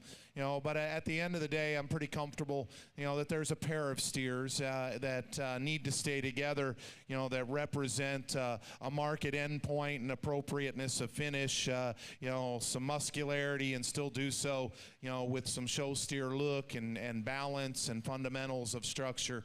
You know, I don't want to take anything away from this lightweight, and I think it's clear that weight's not a real big issue as long as they hit me, you know, with maturity enough and far enough along that I call them a market steer. In fact, if you weren't here Tuesday, I used a lightweight steer, or the first class winner, to win our Santa Gertrudis division. And that steer was the highest quality, best balanced steer in his breed show. What made him a little different maybe than this steer is that calf was maybe just a nickel quicker in his maturity pattern in a good sense, that he still looked like a market steer. I want to give this young guy credit, because that is as good a balanced and structured steer that is out here in our Shorthorn breed show. He's still of a little bit prospecty looking to me, and that's really what it boils down to.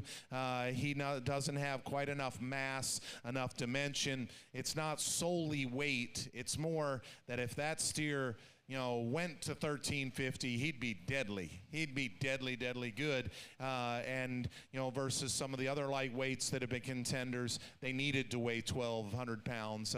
But that's a good one. I don't want to take anything away from him, because he's still one that deserves a look. He's just not quite there. Some little balance things that probably hold our middleweight back. Love his freshness, his body shape, his muscularity. He's still so sound moving. We mentioned in his class that he needs to be a little stouter boned to finish off his balance, and maybe tuck his chest up just a nickel to be ideal, but won his class because he was fresh and muscular and still sound. Two heavyweight cattle that had some give and take. Not exactly the same, but put a lot of good things together for us in that particular division. You know, we just finished hashing out those differences. Close enough and good enough that I think it's foolish to split them up now. Young lady, you're going to have the champion Shorthorn here today. And that heavyweight that's second in class is going to be your reserve. Congratulations. The champion Shorthorn of San Antonio 2023, Stratton Shirts Ropes FFA. And reserve champion shown by Berkeley Carver Abernathy FFA.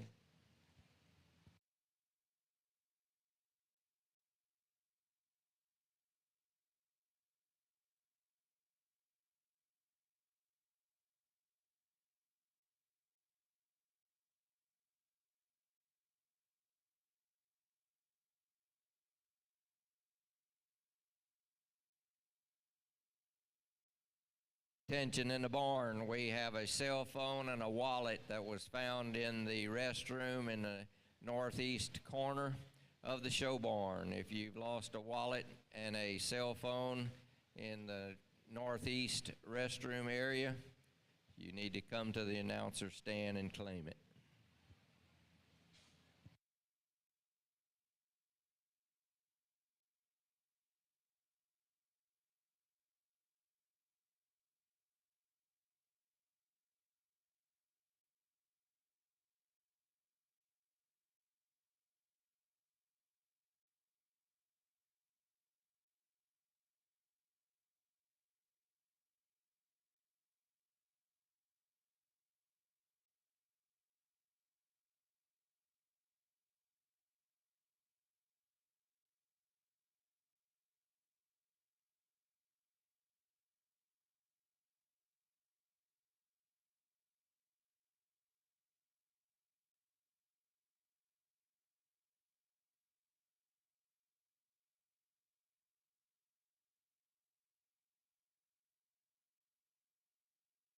Attention in the barn. Chisholm Shields, we have your wallet and your cell phone at the announcer stand.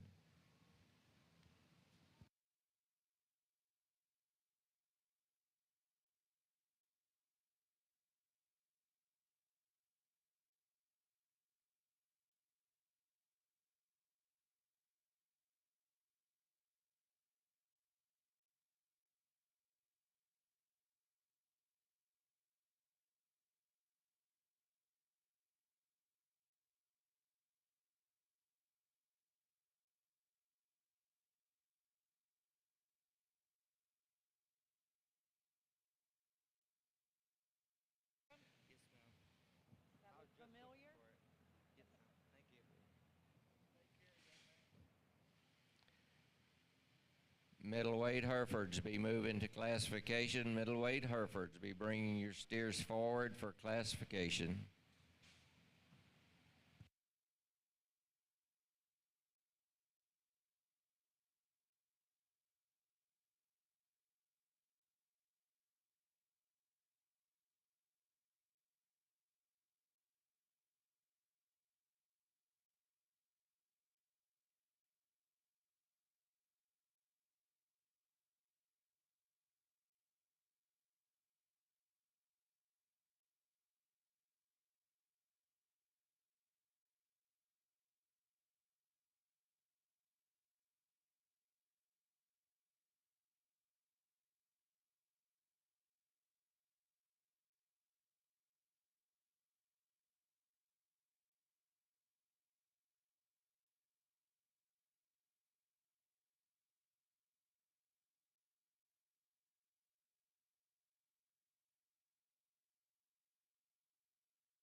And as we get our first class of Herefords into the show ring, this is a class with 29 entries, ranging in weight from 1,000 to 1,229, and we'll be placing 5.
For information to the barn, we will be taking a 30-minute lunch break at the end of the Hereford division. Again, the conclusion of the Hereford division, we'll be taking a 30-minute lunch break.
So we start into your Hereford division, cattle that are obviously known for their doability and feedability, and cattle that are at light weights, and some of them are absolutely there from a condition standpoint. So that's intriguing to see as we're at an in-point type market show. Beyond that, again, muscle, a big cut as they came in the gate for Chris, and I think we find some cattle out here we just would like to give him more of that. The 3 cattle here on the end, level and good in that regard. It just needs to come with more real meat animal shape, but absolutely one that's striking. Again, a stick on this one. You do a great job, so it makes me check him out. But beyond that, just needs to be dimensionally bigger at his pen set and carry down with more dimension to his quarter to absolutely go with it. Another young lady here in the green, just doing a tremendous job, a sticking one that just gets a little rounder out of his hip. He's yet maybe a little immature, kind of a neat-necked guy. I like a lot of things about him as well. We read on down here again with what I said are very nice cattle at a lightweight that are there in terms of endpoint. The guy here with the scars is very, very nice in his own regard, just a little bit coarser. A really pretty silhouetted calf here that just kind of falls out from a structural standpoint. And boy, a meat wagon feeder here, one that's just pushing the envelope in terms of condition. Once again, put your hands together in recognition for all of their hard work as they head out the gate.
There has been a driver's license brought to the announcer stand.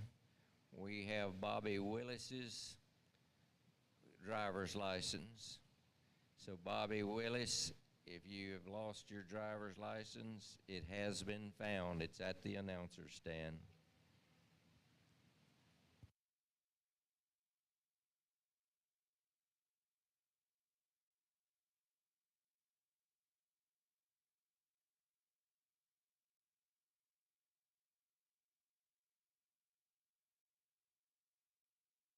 We may have misspoke. I think we're looking for Bobcat Willis for your driver's license.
As we shift here to the Hereford breed, give our lightweight exhibitors a big round of applause. Excellent set, deep set of cattle. Some variety in this set of lightweights that you kind of got to weigh out just a touch, but again, very, very strong lineup. Chris has spent a little time with these three exhibitors. I'm going to start right here with this fully pigmented steer that's right in front of me, and you know, this was a challenge. It came down. Really, there were three steers here vying for the fourth and fifth sale spot, and unfortunately one of them was going to have to be left out, and it was one of those times where, you know, I thought our 1, 2, and 3 kind of fell into place. I think they just logically slot in that order, and now you've got your decision. Do you go muscle, or do you go with two steers that are a little smoother, a little better made, and maybe have some slight structural advantages? If you followed the last couple days, as long as I think they're comparable in terms of muscle, I think you know which way I'm going to fall. But this is a very, very muscular steer. I love his top shape. He's big hip, you know, powerful calf, a little coarser, and we get him out in motion. That's where he falls into the just outside of that sale order. And I know that's a tough pill to swallow, and there's nothing I'm going to say that makes it any easier than that, other than to say I appreciate what you do. I love how hard you've worked at it, and you got a good steer. Congratulations, that young lady. The next two steers just kind of fit together. They're deeper, they're smoother, they're a little more uniform in terms of degree of cover than the calf we just talked about. Those two steers, to me, separate just on a slight difference in muscle shape, where this young lady's calf has just a nickel more top in him than the young lady behind her. I think both of those are good feeding, easy feeding kind of cattle. They handle accordingly. Functionally, they're good enough in terms of their structure. Both need just a shot more mass and just a little more look built into them. Then it came down to a top three, and I like all three of these cattle very, very well, but I already alluded to it. To be honest with you, I think they just fall in the order they come, and this steer, he was actually the very first steer that walked in the ring, weren't you, buddy? very first or second steer that walked in the ring. And it's nice when early on, one of those first couple that walks in the ring, you say, wow, there he is, and there he was. Good, good calf. I think he wins easily. I think in terms of power, freshness, muscle shape, and look, he is dominant out here. Could relax his rear pastern just slightly, but his length of stride is still good. His joint work is still good. I think he holds his top line together enough nicer that he balances out better than our second steer. He's a little better at the crest of his neck as well. Steer in second, length of body is tremendous, and that guy's got a huge top in him as well. As we've kind of alluded to, he's one that can get a little weak in his top line. He's a little thick at the top side of his neck. Like to just change him in those spots just a little bit, a little extra sheath. So it's a combination of little things that add up to him maybe not having that same extra show ring look as the class winner does, but he's a power steer that still gets out and goes really, really nice. This is a good steer in third, and from his fore-rib back, I think he's very, very nice. Bold body, deep-ribbed, easy feeding look to this guy. He's got still a muscle edge over the two steers that were behind him. And, buddy, I was going to mention that, you know, it's anytime you get to this point, you get a sale steer at San Antonio, I was going to say I'd be a big feather in your cap, but you already got one. So now you got to put one on the other side. But from his fore-rib back, that is a very, very good steer. Just a little too straight in the angle of his shoulder to get around those cattle that are behind him. Excellent lineup, guys. Great way to start off your Hereford division. Give them a big round of applause as they head out. Congratulations to all those exhibitors.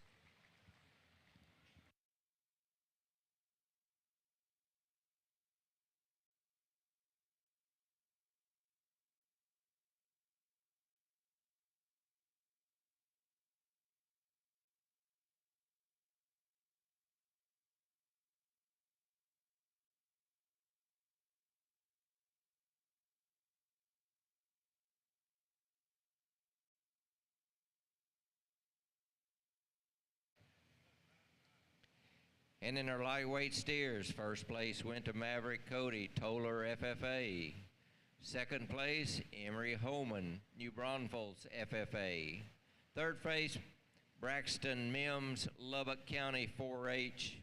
Fourth place, Paisley Claunch, Lamb County 4-H. And fifth place, Britley Hastings, Stockdale FFA.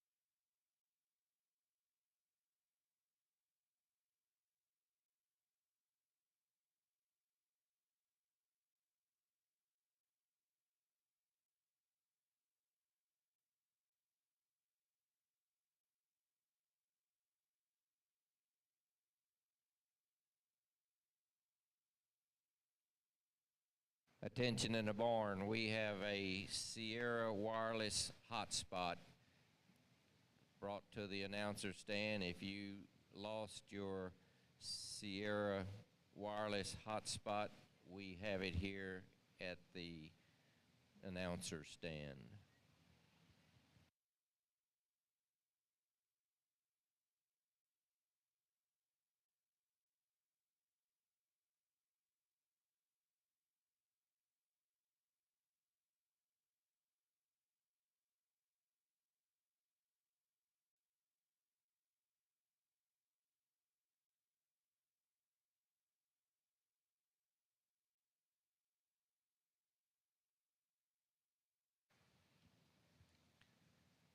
And as we bring our middleweight Hereford class into the show ring, it has some 37 entries ranging in weight from 1230 to 1295 pounds. And again, we'll be placing 5.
There are absolutely not many events where the judge has the opportunity to just let those big initial impressions determine what they judge the rest of the class on. And in this particular class, I think mobility becomes extremely important, and maybe have cattle that aren't just perfect in that regard. That becomes challenging, and maybe some of them end up over here because of that. Young lady, it is not a matter of your showmanship that exits you from the ring, because you do a tremendous job of sticking this one. Just doesn't have that quality of maybe some of them in the center of the ring, but very, very high quality and a heck of a job at the stick. And that is important, is something we absolutely notice as you come in. Some very good feeding kind of cattle. Maybe from a yield grade standpoint, need more real meat animal shape to go with the condition they carry today. This is one that's absolutely on the cusp, and as I handle him, he's big up at his top shape, like that about him. He's probably as neat-necked as anything out here, so for show steers, absolutely that becomes important. Just read him as a little harsh underneath, and in that word I used, mobility, he maybe is one that's just at a sacrifice there. Like I said, on so many of them, their feedability is absolutely not in question, and certainly some showmen out here that are still doing a tremendous job. Young lady with the horn steer, one that just hits you hard from an attractiveness standpoint in terms of lines. It just needs more underneath in terms of rib and body to go with it. But again, doing a great job of getting him shown, you as well. A big round of applause for all their hard work and efforts throughout the year here.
Attention in the barn, steer exhibitors with heavyweight Hereford steers. We need tag number 56444 and tag 58729. You need to bring those steers forward for classification.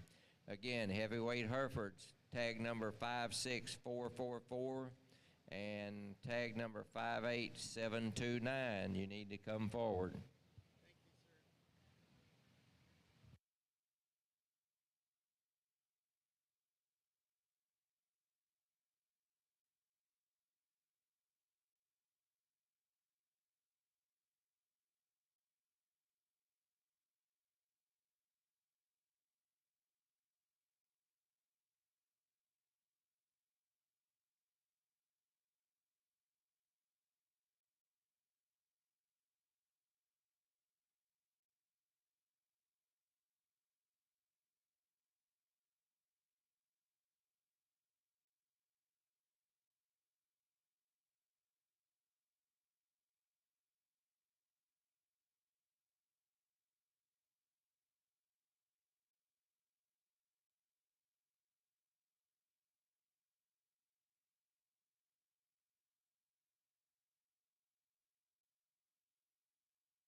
A reminder to the barn, we will be taking a 30-minute lunch break at the conclusion of this Hereford division.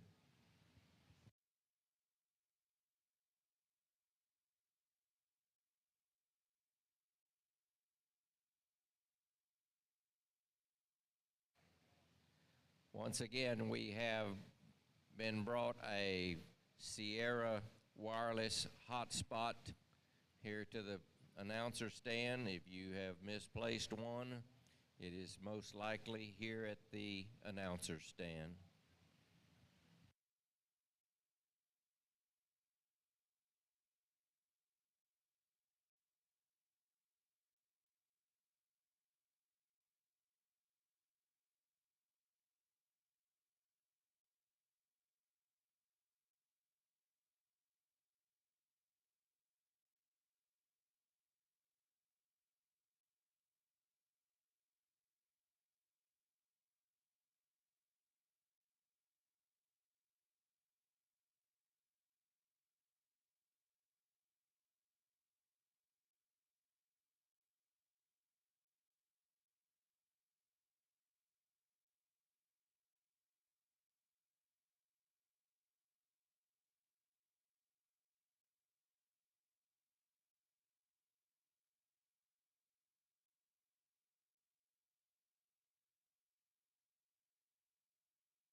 Well, as these cattle circle and come back to the profile, give these exhibitors a big hand. Awesome set of middleweight Hereford cattle here. Congratulations to a big class, but a high-quality class.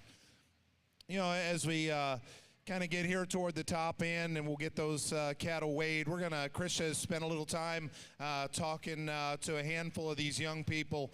I'm going to start with this young lady here in the blue and talk from there up. But here is one, first of all, kudos to that young lady. Everything she can get out of this steer, she does. When she gets that thing parked and gets his head up, she knows how to stick one, and she highlights everything that I already like about that steer. His length of body, his neatness up front. He is as good headed, as good as the shape of his neck and the way it projects out of his shoulder.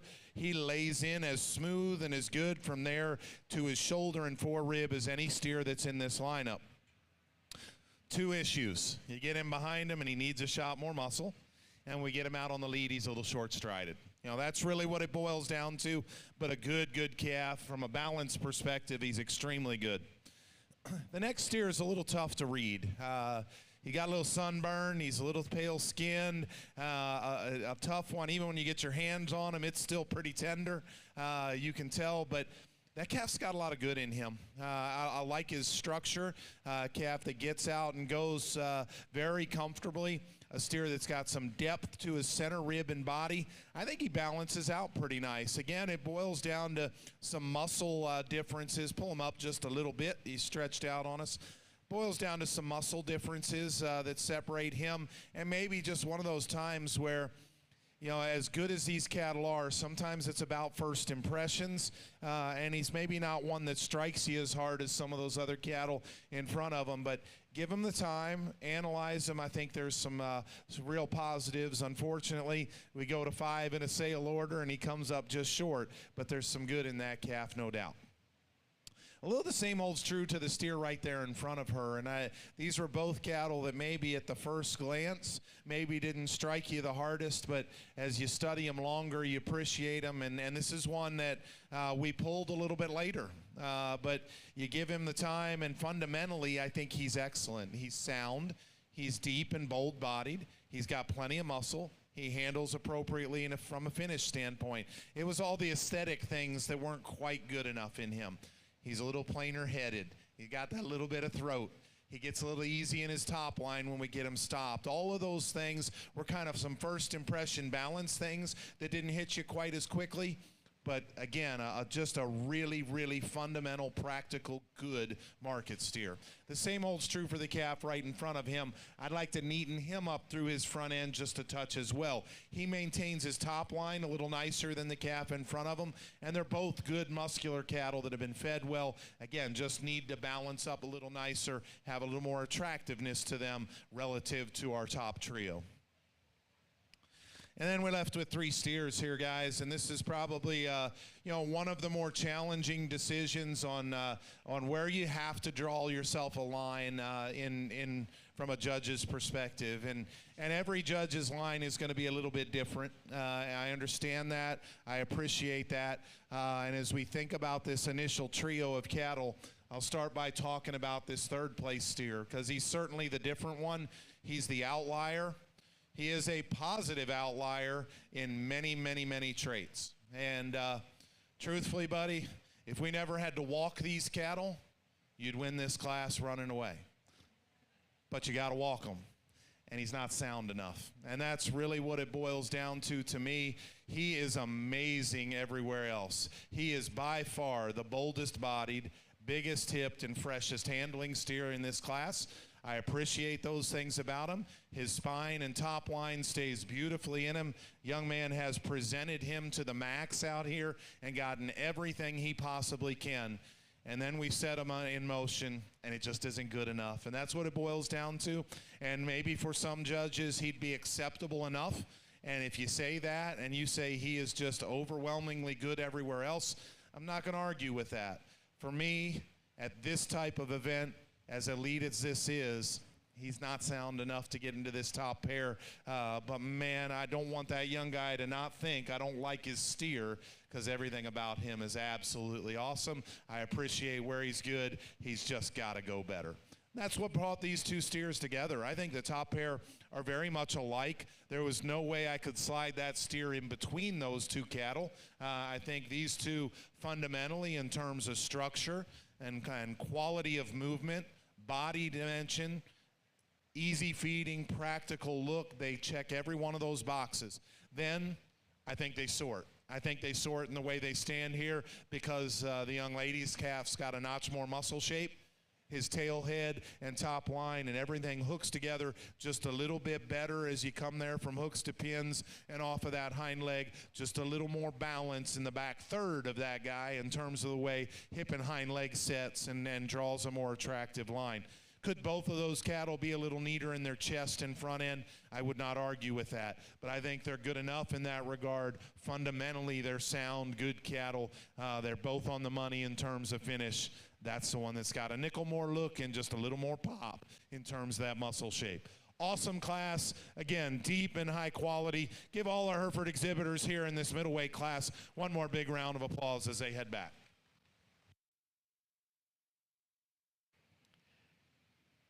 Middleweight class of Hereford steers. First place went to Genly Woodley, Tahoka, FFA.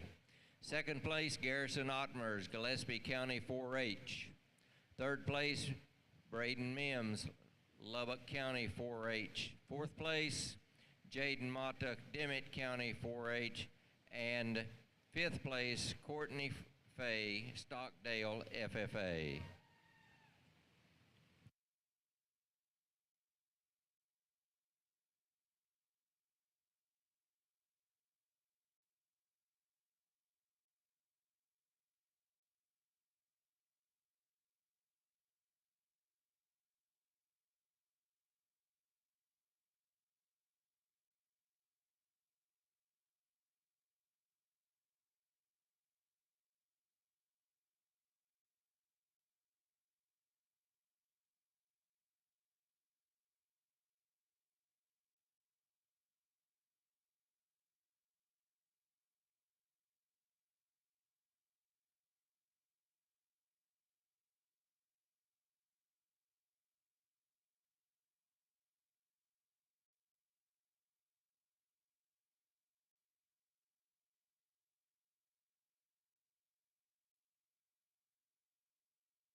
And with our heavyweight class of Herefords coming into the show ring, we have 31 entries.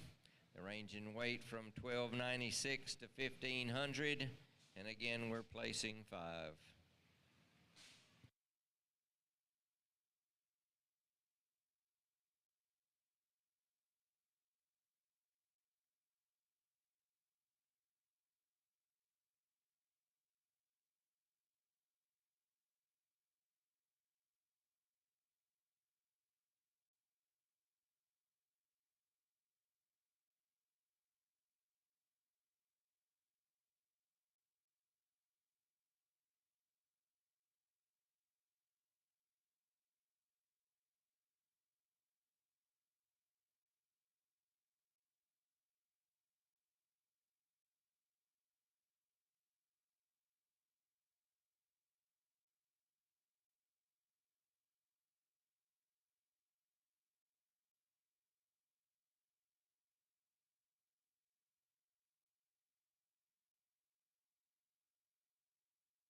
As we work through this last class of Herefords prior to a lunch break, I think that's exactly what this group of cattle does, and that's serve a purpose in the end and make a steak. And they're all very well fed, extremely highly presented, and then as it's been other classes, it's the little things that sort them.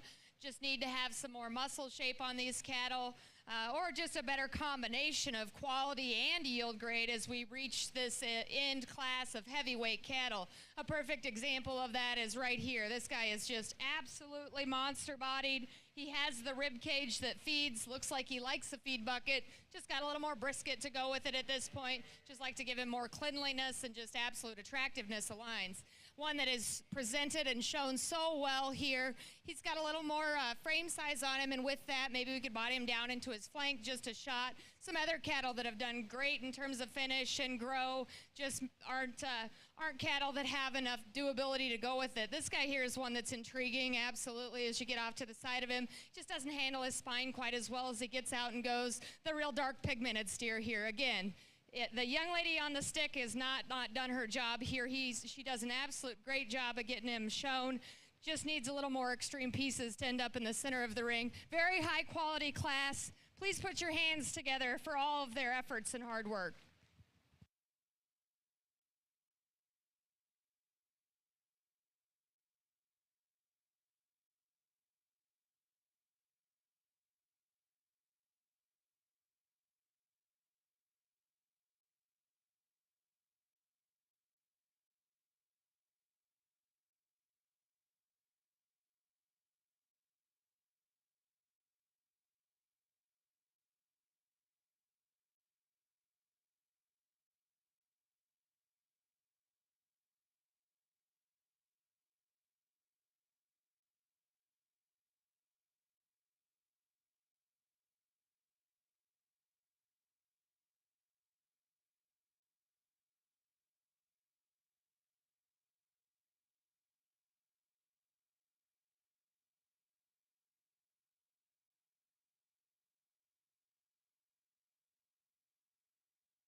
Well, I guess we're going to take a little break here, and I'll certainly welcome the chance to get off my feet for a minute or two. But boy, if this isn't the kind of class that doesn't want you to just keep on going and bringing them, I don't know what else could get you more excited. Really, really deep, really strong class. A lot of contenders to make your sale order, and then obviously a pair of steers that are extraordinarily good on the top end. Give these exhibitors a big hand if you would. Awesome set of heavyweight Hereford steers. My congratulations to all of you. You've done a great, great job with them. You know, Chris has spent a little bit of time, I think, talking from the young lady here in the purple down. We're going to start with this young guy here in the red, and he's got an awfully nice steer that would win a lot of Hereford divisions. He is powerful. He's really, really muscular up high. Comes out to a big hip and pin set. When you get off to the side of that guy, his underline doesn't quite balance good enough. He gets a little deep in his chest relative to his flank, but he can still get out and move. And we thought this fifth and sixth slot were extremely close. This steer in fifth, he has an incredible handle to him, though. Really, really square and good and fresh up high. He's really good in terms of cover. A high cutability steer that's still got plenty enough on him. A steer that as we stop, I like his balance a little better than that calf as well. Could tweak both of them structurally. That's a steer that can't quite get into our top 5 because he's a little too short-strided. If he could get out and go a little bit better, now we'd move him up into higher than 5th potentially. I guess he is in 5th and makes the sale for you, but needs to move just a little better to get into this top 4. We get to a calf here in 4th. 3rd and 4th, I guess, was pretty close also. And, you know, there's some unique pieces in 4 that if you wanted to flip that, I wouldn't argue, because where he's good, he's very unique. He's neat up in his neck. He's got a big hip in him. He's not quite as soggy through the center part of his body. And he needs to transition a little better from his shoulder into his forerib. He kind of caves into his forerib just a bit.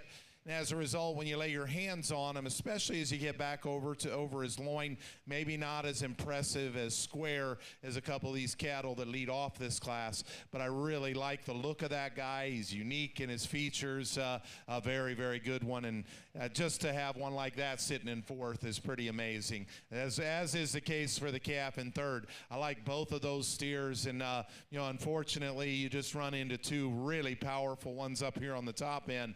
That is fundamentally an exceptional steer in 3rd. Hip and hind leg is great. He's deep. He's uniform in his body depth. He's a calf, again, much like the one right behind him. They both probably could handle a little bolder, a little more impressive down their top if you want to get really nitpicky compared to these 2 cattle in front of them. I just like the practical look that steer's got. Like we mentioned, he's a little better in the way he transitions from his shoulder into his forerib. Just a good, easy-doing, practical calf. Love his hip and hind leg. Just a shot more muscle shape to be ideal. And it left us with 2. And honestly, when these 2 cattle walked in the ring, they were a little apart in terms of where they came through that gate. You know, you just remember certain cattle, and you're kind of excited to get back to handle them and see how things come together. That's 2 extraordinarily good steers there, guys. And the misfortune of this class is that somebody has to be second.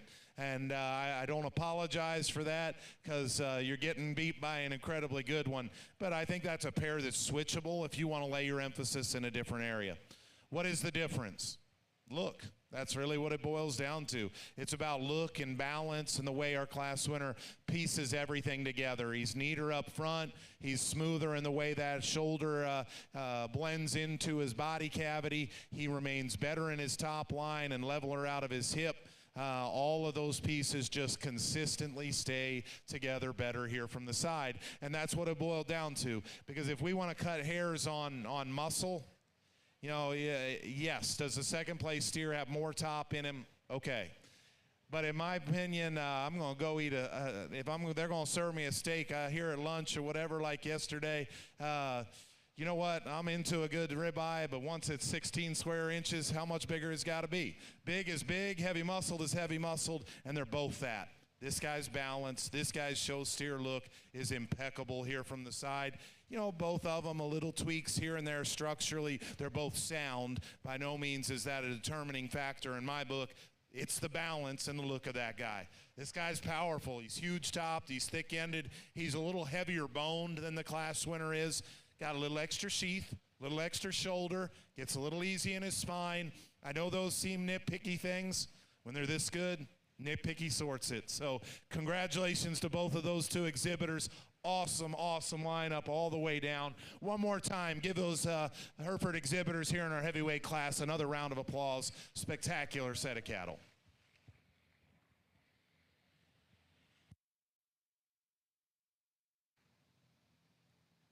In the heavyweight class of steers, first place went to Colton Grubbs, Denton County 4-H. Second place, Preston Pushowski, Abbott FFA. Third place, Lawson Hale, Roberts County 4-H. Fourth place, Brennan Henry, New Home FFA. Fifth place goes to Bailey Page, Wellington FFA. We'll now set our championship drive class. First place in Class 1, the lightweights, went to Maverick Cody, Toller FFA. Class 2, medium weights, first place to Genley Woodley, Tahoka FFA. And again, out of Class 3, first place to Colton Grubbs, Denton County 4-H. Class 1, second place, Emery Holman, New Braunfels FFA. Second place, Class 2, Garrison Ottmers, Gillespie County 4-H. Class 3, second place, Preston Pushowski, Abbott FFA.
Guys, spectacular. I just told Krisha, and I always like during the course of a show, you know, to give credit where I think it is deserved. And, you know, as we work through this Hereford division, you know, we had a lot of maybe variability in some structure things throughout entire classes, and you got stuck in that tweener stage at times. Ooh, do I use the one that needs a little more muscle, or do I go to the one that's powerful and needs to be a nickel sounder? You know, but once you get through all of that and we get back out here to this grand drive, I told her, I think, to this point today, this is probably the most consistent and best six head that have been standing out here in one breed to represent their breed that we've had to this point in the day. And that's a credit to an outstanding set of young people, to those breeders that started this off and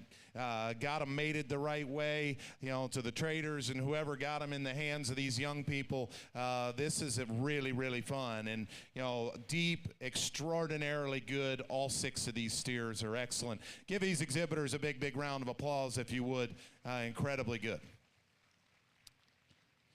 You know, and this, again, one of those times where I could start right up here and say, hey, you know, I bet that this young guy and his family said, you know what, I got an 1,199-pound Hereford steer that's going to be killer to beat in his class, and you know what? If that judge thinks he weighs enough and is far enough along and get a little luck thrown into the equation, could he maybe get a piece of it? And I think you had every reason to think that way when you got on your trailer and brought that steer here to San Antonio, because he is all of those things. You know, and you know, unfortunately, it's too good of a group to think he's going to get a piece today, but that is an excellent steer. That middleweight, neaten him up just a little up front, because his back two-thirds are extraordinary. Love his body, his hip, and his hind leg. That is a heck of a good market steer, again, that came out of a challenging class, but I really thought he brought a lot of good to the table. And then we had a pair of heavyweights that just duked it out. You heard and talked about the differences that we saw between those two steers, and I love them both. I thought they were close in the moment. I think the differences were obvious, but they were close because they were so elite and so good where they were good. Awesome set of steers, but foolish to split those two up. Heavyweight will be your champion. Heavyweight will be reserve. Great job. 2023 Hereford champion shown by Colton Grubbs, Denton County 4-H. And the reserve champion, Hereford steer of 2023, shown by Preston Pushowski, Abbott, FFA.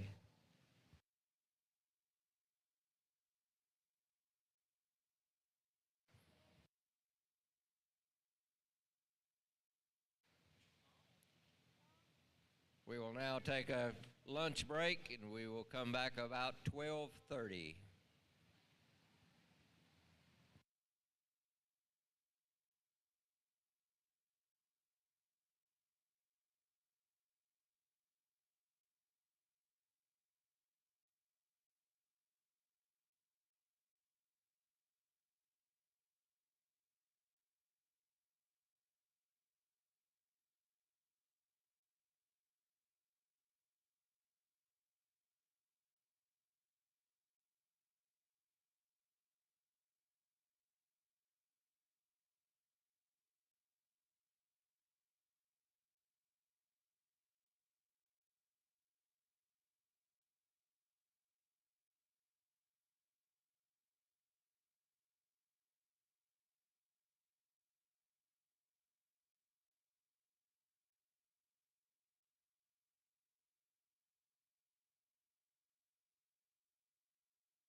Attention in the barn, if you have a Red Angus, if you're in the lightweight class, if you'll begin to bring your steers to the classification area, we're going to begin in about 2 minutes.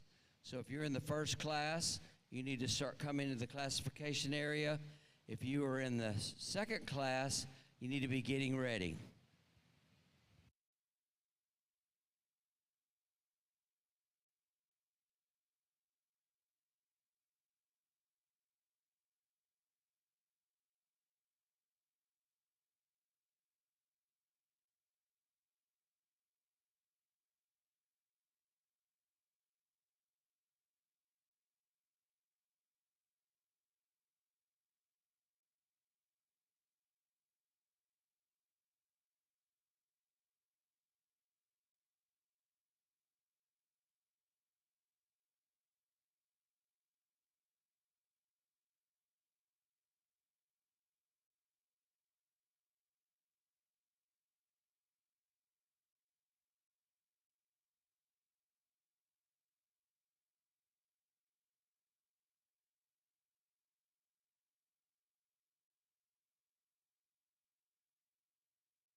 Attention in the steer arena. We are waiting on one lightweight Red Angus, validation number 63766. Please come to the classification area.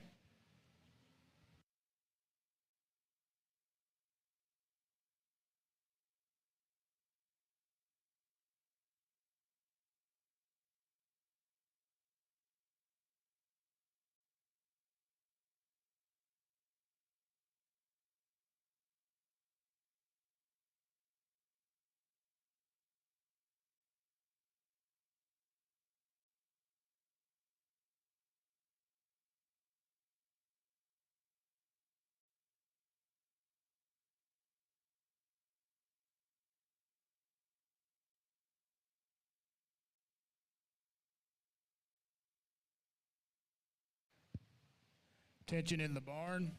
We need the heavyweight Red Angus to report to the class.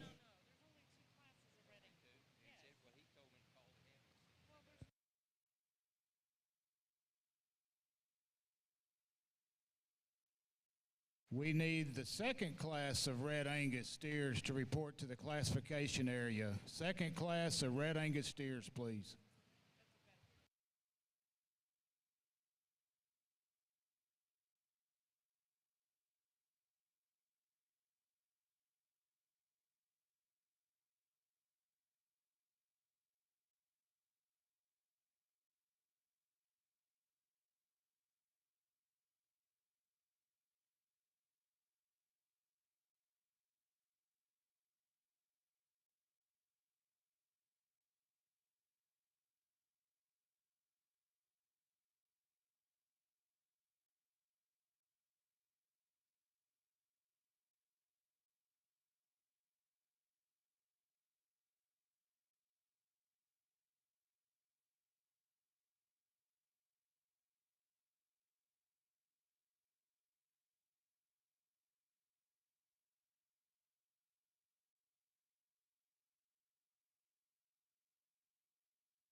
Attention in the barn, Michael Gibbs. We have a card up here on the announcer stand if you want to come claim it.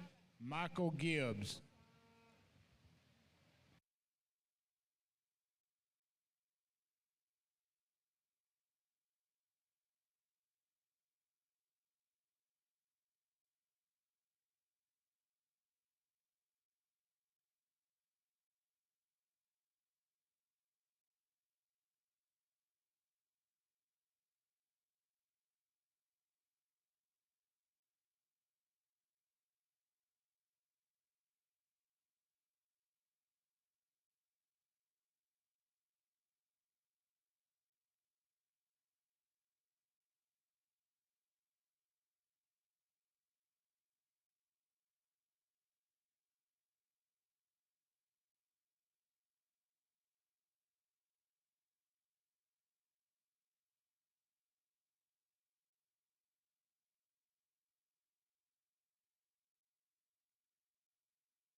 Well, welcome back to our steer show.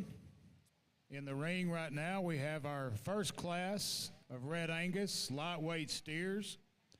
Weight range for this class is 1,000 to 1,210 pounds. We have 20 head in this class, and the judge will be placing the top 3. Again, our Red Angus Class 1 steers.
Boy, I'd be remiss if we didn't start off by talking about the crew you guys have back there serving lunch. Chris and I have ate 2 very good meals thus far. They had a steak for us for lunch, so absolutely first-class run event, and so appreciate those people that put in the work to accomplish that. As we start off in the Red Angus, absolutely some nice cattle that have done very, very good at this weight and have got there in terms of degree of finish. And you're all vying for very few sales slots here in a class where there's still fairly good numbers in relation to that. Some cattle that are just really tremendously good feeding. And this pair right here is one in particular Chris and I just discussed because they're so bold and three-dimensional in terms of that rib cage. They're full in terms of their fat indicators at this stage of the game as well. Maybe just a little more conservative in terms of that mature side. Could extend both those cattle out just a shot, but still very, very good. Another one right on the cusp here is this calf. You're doing a great job of getting him shown. He is big-footed and stout-featured, like that about him. Just a little bit coarser in his general makeup as we get out here. And some other cattle. Structural is certainly not their issue, just need to level them up a little bit, give them a little more muscle shape as we evaluate them. But please, put your hands together in recognition for all of their hard work as they head back to their stalls.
Attention in the steer barn.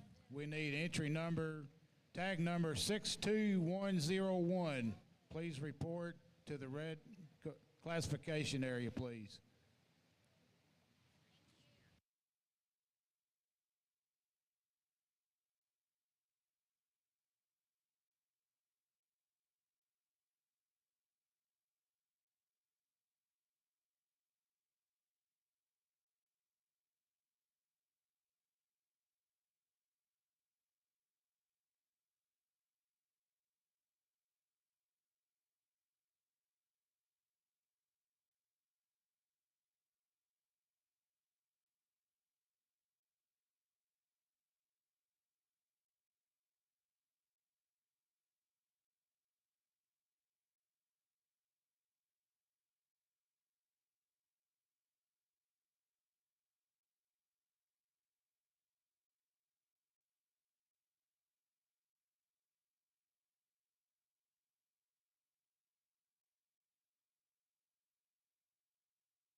as they make their way around. Give our Red Angus lightweight exhibitors a nice hand.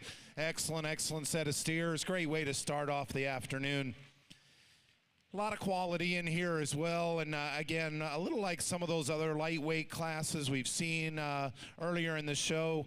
Kind of got to put your thinking cap on a little bit and weigh out some of the differences on where you want to land on this top end, but I think collectively still an excellent set of cattle from top to bottom. Chris has spent a little time talking with 3 exhibitors down here. We're going to talk from there up and talk about this top half a dozen steers in this particular group. Young lady in the stripes there, first of all, does a spectacular job of showing that calf. And if he had just a nickel more real muscle in him, we could talk about moving him up, because his balance and structure is definitely on par with the kind of cattle that we've liked throughout the show. He just needs a shot more real dimension to go with that. A little the same holds true for the next steer, a little plainer up through his head and neck. Like his body shape, really handles well. He's been fed well, pushing plenty of cover to clearly have a chance to get into those quality grade, choice quality grade, maybe even into average choice potentially, because he's got some cover on him. A steer that just gets a little too plain in the way he's made up through his front end. Kudos to this young lady. I will tell you, I walked up to handle this steer, and that young lady, I asked her, how's she doing? She says, I'm a little nervous. I said, you know what? You're in good company, because I'm also a little nervous. And that's all right, because there's a lot of people watching, and this means something. And if you're not a little nervous, then it maybe wouldn't mean enough to you. Young lady does a great job with a very practical, sensibly structured, moderate steer that's been fed well. Again, as we think about, and I toyed with, well, who needs to be in the top 3 in this class? There was enough variation in type that I thought every one of those 3 steers had perhaps a class-leading advantage to potentially win this class. And we came back to this steer, and he's just a little too conservative in terms of his framework and size, and just never had necessarily an outlying piece that helped him jump into that top 3. But fundamentally, he's just a good, useful kind of steer and a moderate package, and that young lady's doing a great job with him. Left us with 3 steers, very, very different cattle, and again, probably 3 that you could shake up. The longer they're out here, the more and more comfortable I felt with a class winner, and we'll just talk you through this group. The steer that leads off this class, he's got just a nickel more frame score to him, but I think he is by some margin the best balanced calf that's out here. Easily the most look and attractiveness from the profile. He's the neatest fronted, the best in his top line and out of his hip. And I'll share what Chris has said to me. She walked through and handled that top group, and she's like, man, the good-looking one had way more to him than I expected. And I would agree with that. He's got a very fresh, good top shape in him.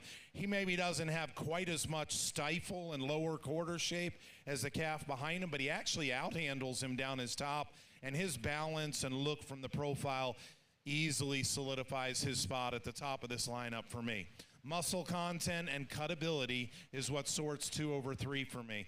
That's a steer that's got a little lower shoulder and chest, a little low in his pin set. So that combination of traits doesn't allow him to balance up quite as nice as what our winner does, but that is a very muscular steer that I think is just a nickel more correct in terms of degree of cover at this stage and weight, because I think the 1 3/3's just starting to push a little more grease than I would prefer. In terms of practicality, though, and I'd encourage you, I know he's a little sunburnt and maybe, not shorn or not as good a hide and hair coat, on that calf maybe as some of them that are in here, but study that steer. It's not my job to evaluate that. It's evaluate the steer. He is as sound as any calf that's out here. He is tremendously good-bodied. He's still got plenty enough muscle to offset the fat cover that he's got. And I do think he's got just a little more on him than ideal. You lay your hand over his forerib, and he's getting just a little squishy, and you can see it up in his brisket too. We lean him up just a touch, and we're talking about a second-place steer for sure in this lineup, but he's too good to keep out of this initial trio for me. Excellent class, top to bottom, very, very good again. Congratulate those exhibitors with one more nice round of applause, if you would.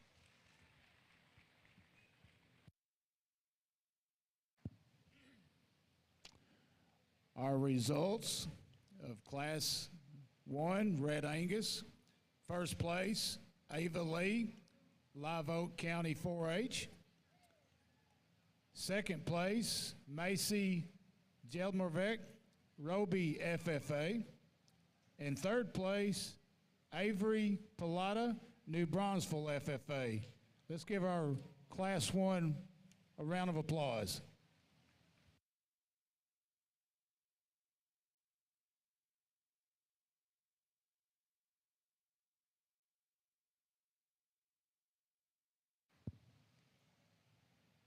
Class 1 lightweight limousine steers may start moving to the classification area. Class 1 lightweight limousine steers, please be moving to the classification area. Thank you.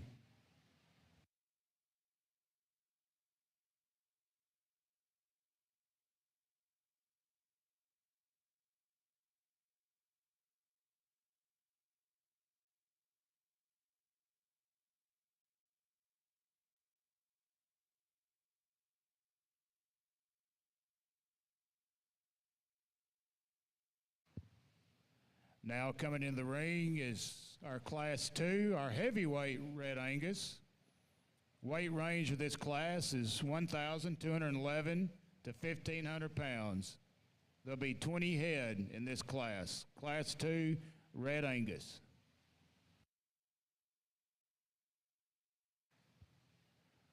Our judge will be placing the top 3 in this class.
Just 2 classes in the Red Angus, so this will be the final class before we do the drive. And as we evaluate and pull the cattle into the center, I think, again, muscle here was a big call. And we have some cattle ringside still that are very, very flexible in their makeup. Initially, the first 2 cattle, though, their best advantages are when they're at the standstill. When they're stopped, they level up in their lines. They're attractive and give you that eye appeal. Unfortunately, they're ones that maybe don't move quite as well. Young lady here gets outweighed by a pretty good margin, and she's doing a great job of getting that steer around the ring. Appreciate her efforts out here. Your showmanship is absolutely not in question. There's no doubt that you can get one stuck. This guy just needs a little more real power to go with his flexibility, but boy, he can pick them up and put them down. We love the way he gets out and moves. Certainly don't want to discredit anyone's effort out here because we know you guys have spent as much time and money as anybody to get to this location and event. So put your hands together, if you would, for all of their efforts out here as they head back to their stalls.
Attention in steer barn, we need tag number 56549.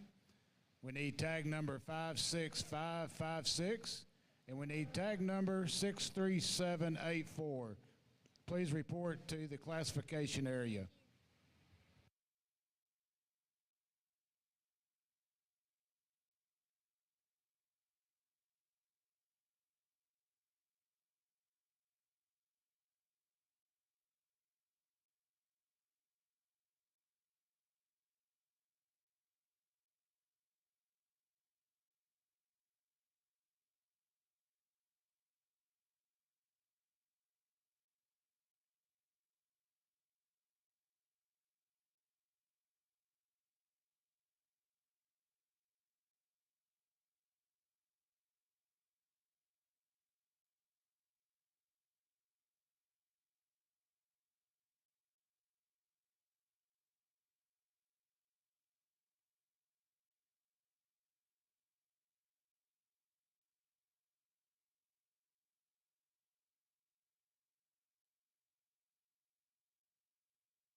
Guys, again, an excellent lineup and tremendous set of young people here in your heavyweight Red Angus division. Give them a nice round of applause one more time.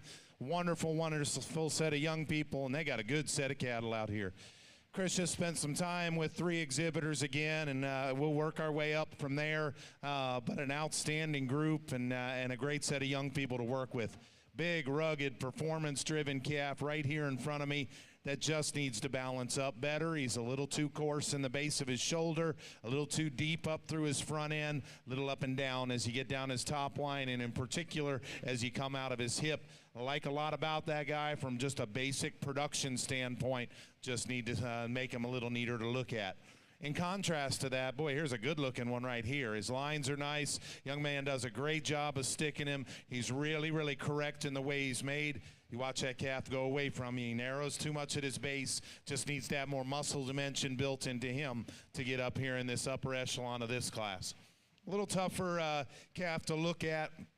Coming next, a little plainer headed, a little cresty at the top side of his neck. But a steer that grows on you, and then once you get your hands on him, I think a calf that you can appreciate a lot about. He's dead on the money from a cover and a freshness standpoint. I like the length of body that he's got relative to his frame, so he still remains proportional. I don't know if he has that striking look that some of those cattle in front of him have in this particular lineup. And like we said, like to neaten him up at the crest of his neck and up through his front end just a touch. He's got a shot more muscle shape than the calf right in front of him, and that's why I thought there was some debate between those two. This steer, to me, practical is absolutely the word I'd start my description with. He is super sound. He's beautiful body, deep and uniform in that body depth. He handles exactly like he looks. He's mellow. He's correct in his degree of cover.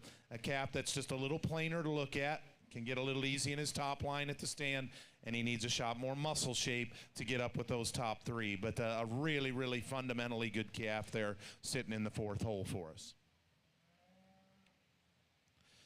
You know, as this top pair comes back to us, 3 really good cattle here at the top end. And again, much like we had this situation yesterday where I made comment that, you know, I thought it was really, really close.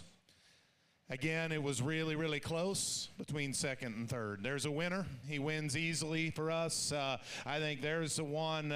He fights the halter just a little bit on us, but man, that is one powerful, powerful dude. He is absolutely perfect to the touch. He's mellow enough, but he has got a fresh, big, big, big old top in him.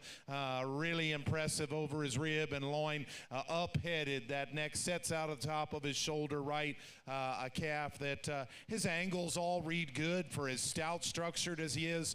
His joint work is still good. A calf that's maybe just a little tight and off of that hind leg as he goes, but certainly not a structural issue that keeps him from winning this class. I think he's a dominant winner, and I like a lot about that guy. Congratulations, that young man.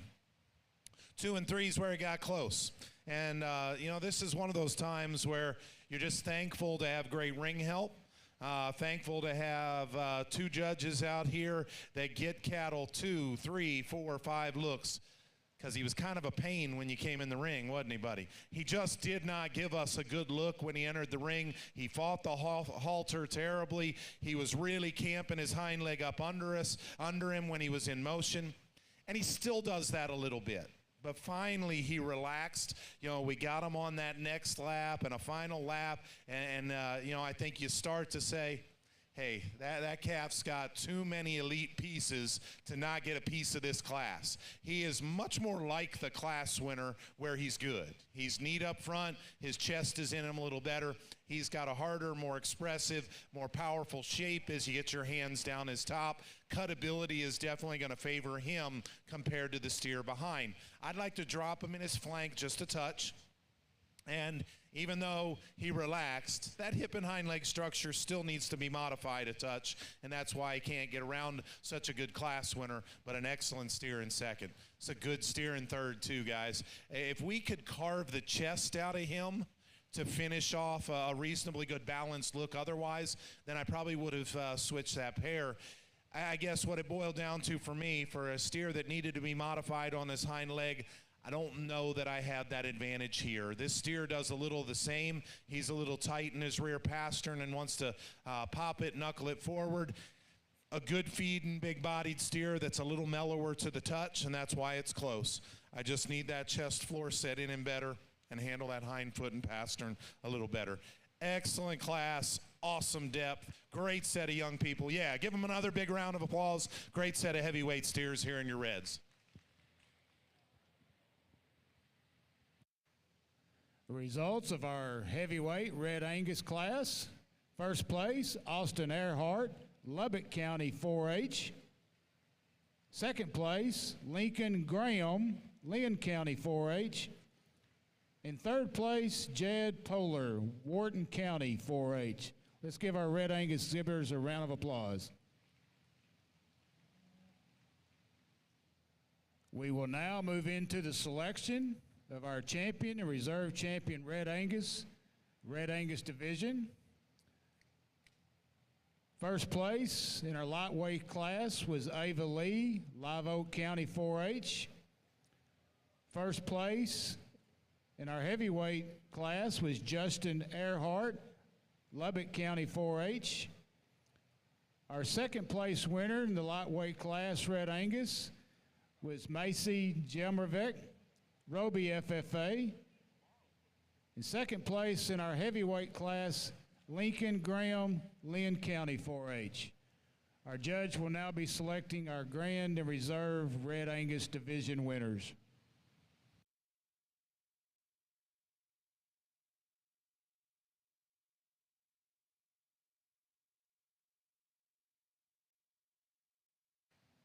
Attention in the steer barn, we need Class 2 middleweight limousines. Class 2 middleweight limousines to the classification area.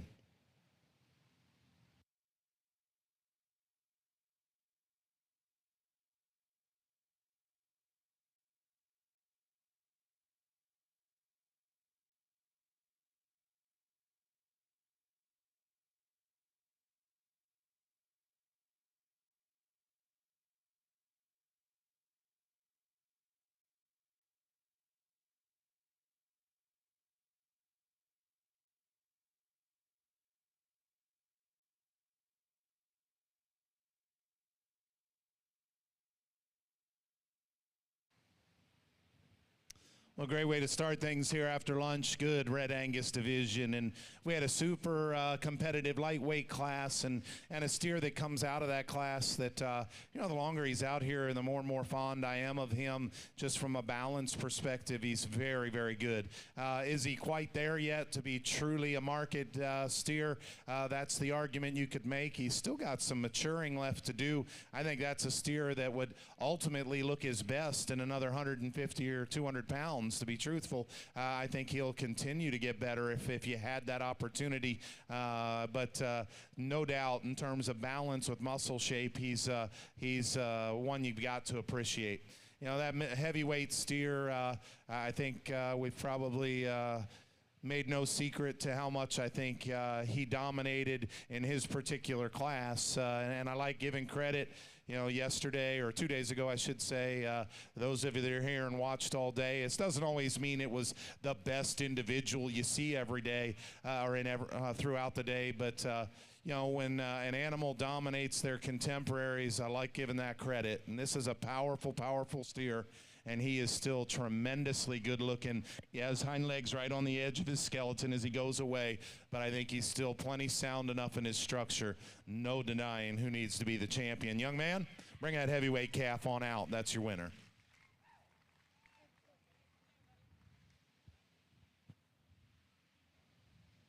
And your grand champion, Red Angus, belongs to Austin Earhart, Lubbock County 4-H. That's your outlier, but I will tell you, the more and more this steer, and I give this young man credit, Christian and I were even talking about it, she said, man, he does a good job of just like talking to that calf and then trying to help him stay, you know, as calm and relaxed as he can. And the longer he stayed out here, the more and more he's got out of that calf. And, you know, I think it's a two-horse race for reserve. The only thing was they were in the same class together, and I already made that decision. Young man out of the heavyweight class is going to be your reserve. Great job. And our reserve champion Red Angus division winner is Lincoln Graham, Leon County 4-H. Let's give our Red Angus exhibitors another round of applause.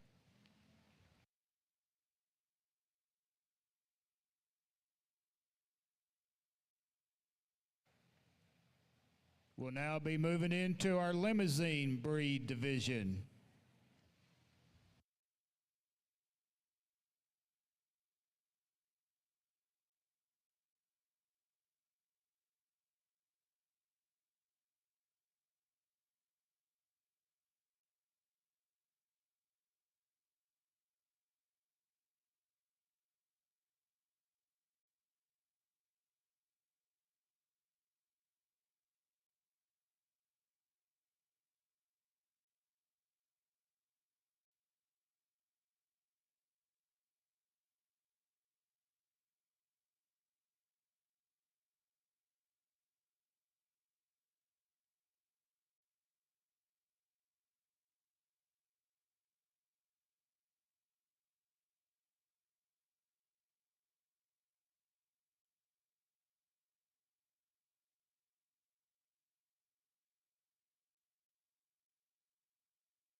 Well, thanks, Bill, for the break.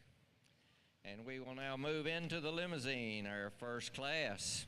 We have 22 entries ranging in weight from 1,000 to 1,205 pounds. We will be placing 4.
A reminder to the steer exhibitors who have already shown all placing steers except breed champions and reserves and all first place cattle. All other branded cattle must go to the TLMA pens that are across the Freeman Boulevard and at the back of the auction barn.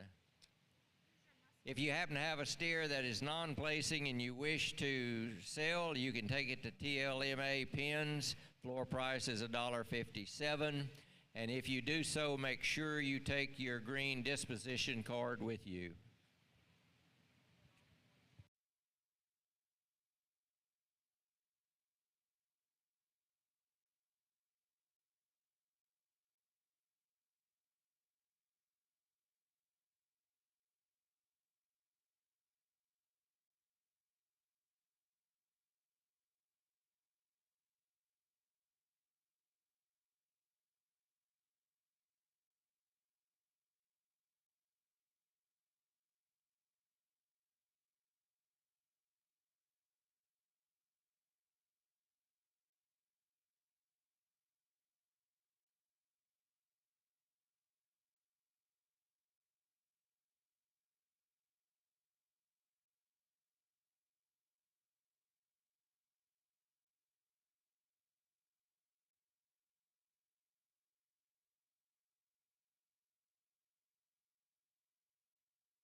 As we conclude the British cattle and then start in with the Limmies, one of the things that initially as a group hits you is they've got muscle shape, absolutely, and then get more critical on how they assemble it in terms of rib cage and doability and structure to go with that. And so as a result, the cattle that we have up here on the top side are just a little bit better in terms of body. Young man's got a calf in second, that his kind in terms of show steer look is something that my eye is absolutely naturally drawn to. He is so striking and attractive. Love that about him. I think his best days are yet to come, and a feed bucket's going to do him justice because today he's just entirely too harsh in his general makeup. And ultimately, this is an endpoint type show, so he needs to have that additional feed ability to go with it. Another calf here that we studied more. He's big pinned, has plenty of muscle down his top. Consequently, though, he gets a little short stepping as he gets out and goes. He needs to meet that stride as he gets out, but still a very nice project there. I think one that's just so smooth in the way that he blends his pieces, but he's a little rounder shoulder, just not quite as unique in his groundwork in relation to what he does have up high as far as muscularity is concerned. But a great group of cattle, even better group of kids. Put your hands together for them, please.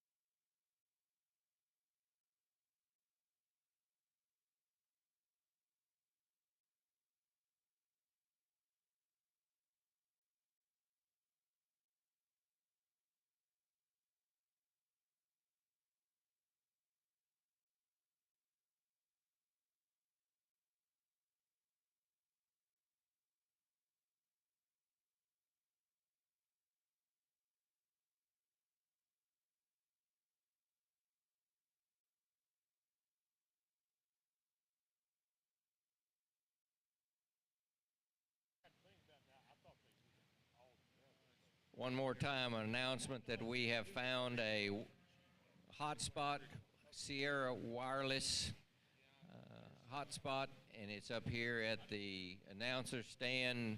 If you've lost one, something fell out of your pocket, we'll check on it up here at the announcer stand.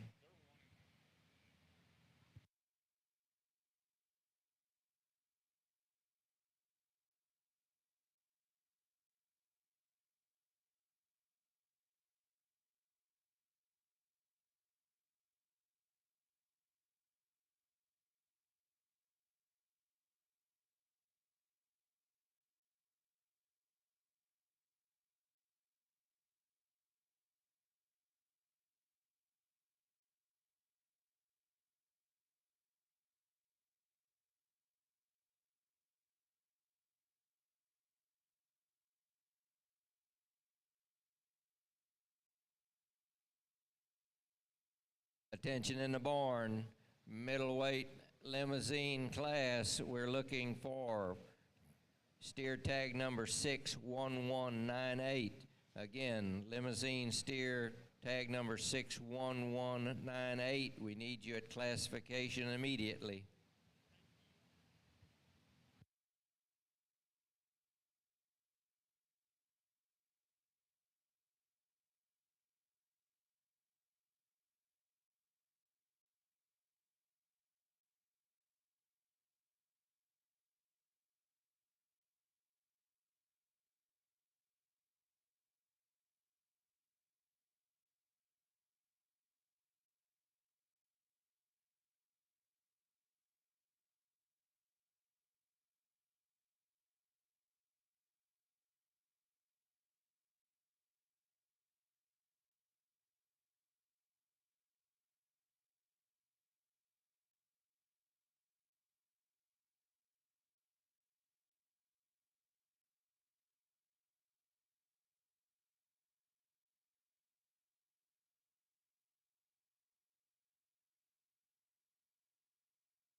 Steer exhibitors in the barn, we need the Class 3, the heavyweight limousines, to move to classification. Again, heavyweight limousines be headed toward the classification area, please.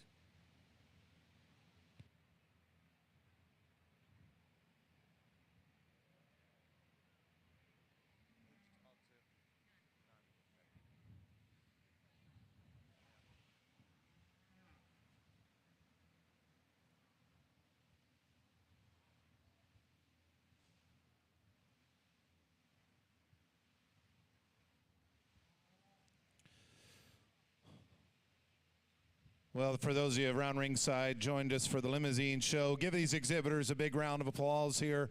Really started it off well with a nice set of cattle.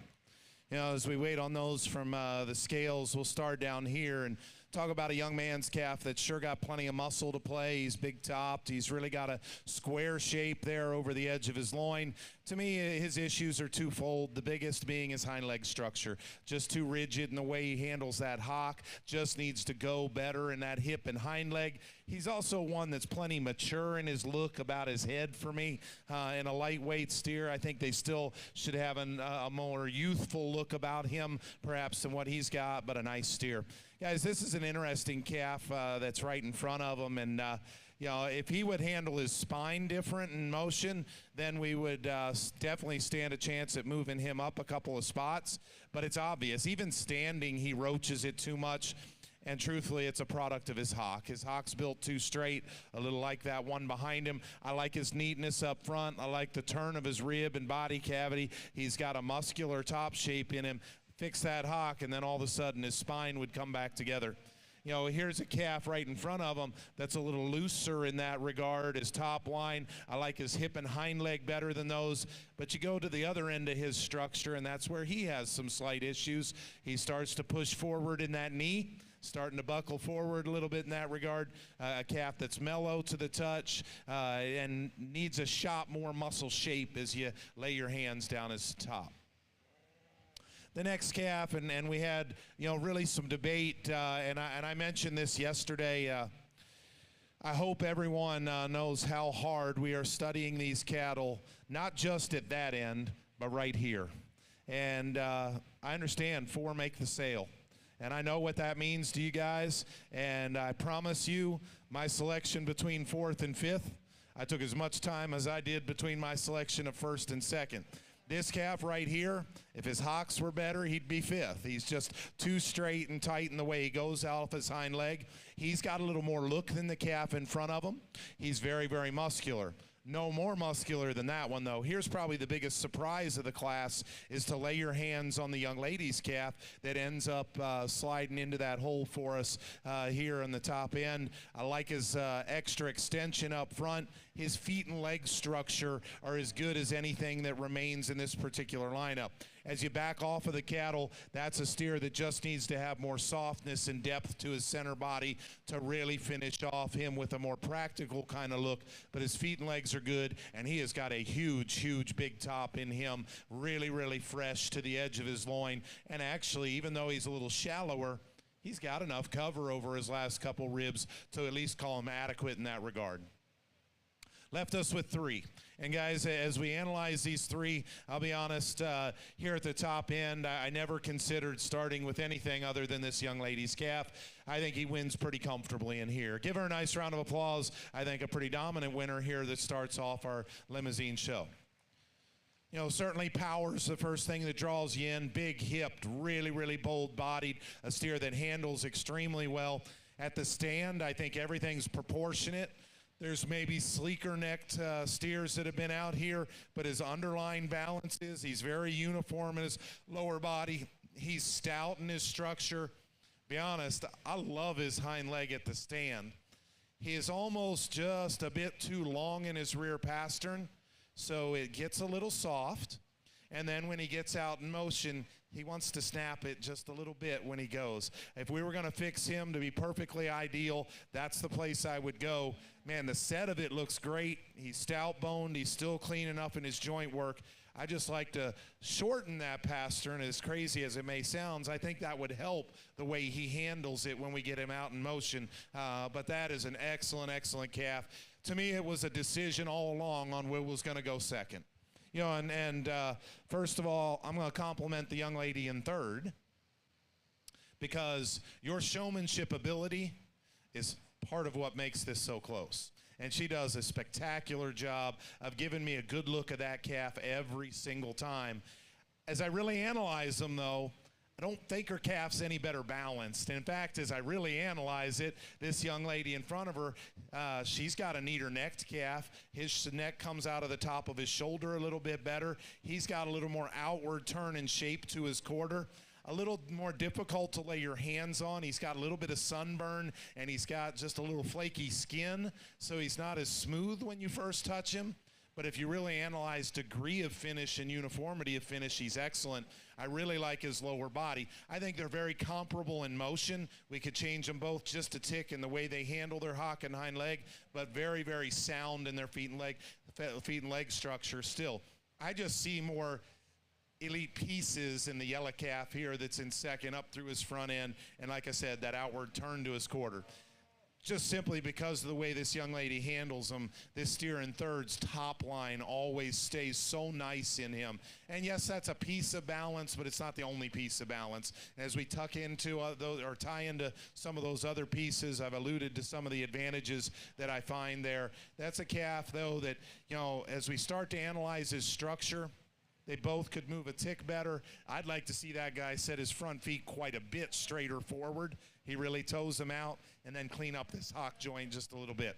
Exceptional class, though. Again, terminal merit and handling quality and feedability in those cattle, excellent. Just a powerful lineup top to bottom with a really, really nice individual that leads it off. Give them a nice round of applause one more time here as we start our limousine division.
As we move along and bring our middleweight limousines into the show ring, this class will have 14 entries, ranging in weight from 1,206 pounds to 1,309, and once again placing 4.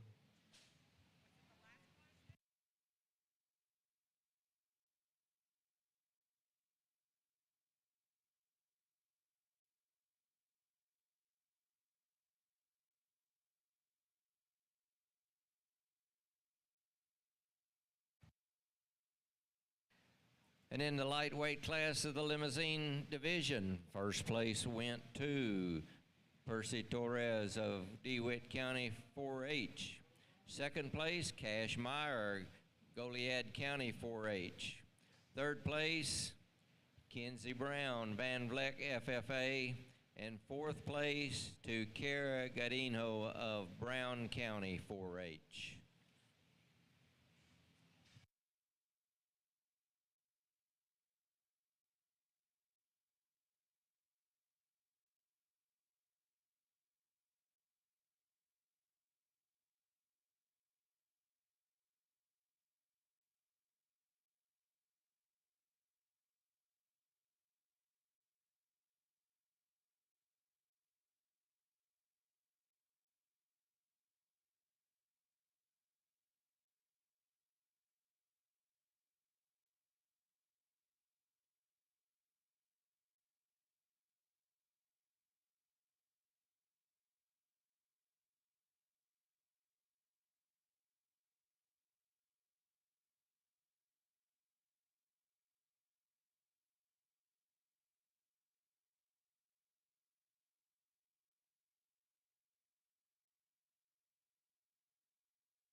Class 2 of the limousines, we only end up with 14 of them out here, so we're going to excuse those ringside, but it's still some very nice cattle, and Chris said to the young lady here, very good-looking calf, and he absolutely is just that, and at the standstill is one that finds himself in the center. We set him into motion, and he just needs to handle that hind leg a little better, gets a little more upright up front.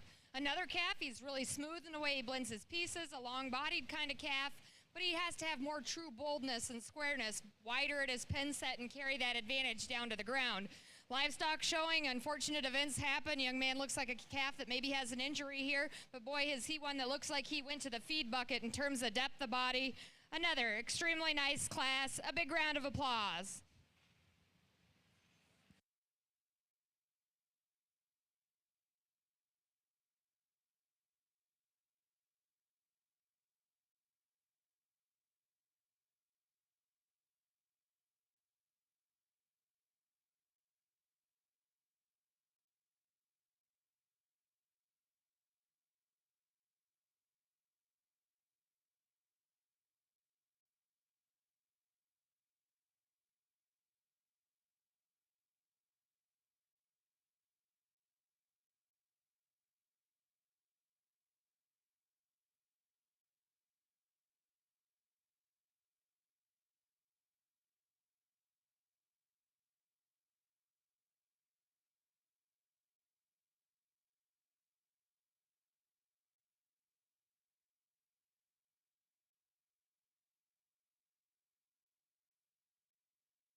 Well, we definitely stepped it up, and I know we didn't have a big number of cattle in this medium weight class, but we kept 7. You could have kept maybe an 8th even out of just 14, and absolutely justified doing so. And this is really a good set of cattle that are out here. And just to start down here with the young lady's yellow calf.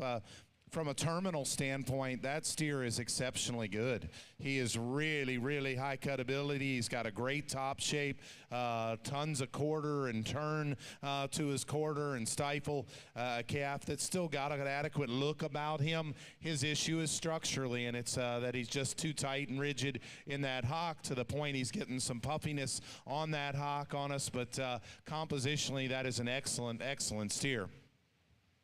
Young lady right there in front of her, just a big, good-doing, production-oriented calf that's pretty fundamental. He's not the prettiest steer that's out here. He needs to be a little neater up front. His lower shoulder and chest could be tucked back in him just a little bit. He just gets a little up and down in his top line. All those pieces add up to not quite having the same balance. But again, in terms of function and body and soundness of structure with an adequate amount of muscle, I think he does a lot of things good out here. And unfortunately, we ended up with such a deep class. A steer like that makes the sale in many other classes we've seen during the course of today, and unfortunately just runs into a pretty tough set of cattle here. I just told, before we pulled him in, I told 4th and 5th, this is one of the closest decisions that I've had all day, and certainly weighed those things out, discussed those things out in my mind. At the stand, the yellow calf that the young lady's got here, a lot of good, and she does an awesome job of showing everything she can out of that calf. Again, he's very shapely. He's really neat up front. A calf that blends pretty smooth, neck to shoulder, shoulder to forearm, moderate in his frame, and his lower body balance is out good. Muscle, not a big difference in those two cattle. I think he's fresh and he's nice shaped. His detriment out here is that hind leg. That's really what made the difference. He's a little too frail in his bone work. He's got a little extra set. He's getting some puffiness on the front side of that hock. Just a lot of little things that I'd like to change in the set, travel, and attractiveness of that hind leg. That was enough of a difference between two very good cattle in 4th and 5th. I think you see it in this steer, how much stouter he is in his bone work, a bigger, more solid foundation under him. Not saying he moves all that much better, because he's a little rigid in his hock as well. But I like that extra stoutness he's got to the ground. This is a powerful dude. He comes out of his shoulder with as much mass, as much topside width as anything that's in this class. With that, I'd like to smooth him up, close him up there in the base of his shoulder just a little bit to smooth him out through his front end. But a nice pair of steers there in 4th and 5th. Honestly, we really probably debated between 3, 4, and 5, and the longer they were out here, the more and more comfortable I was that here's just a good 3rd place steer. And he maybe doesn't have the same bells and whistles of those two cattle, but he's just a good steer. He's fed well.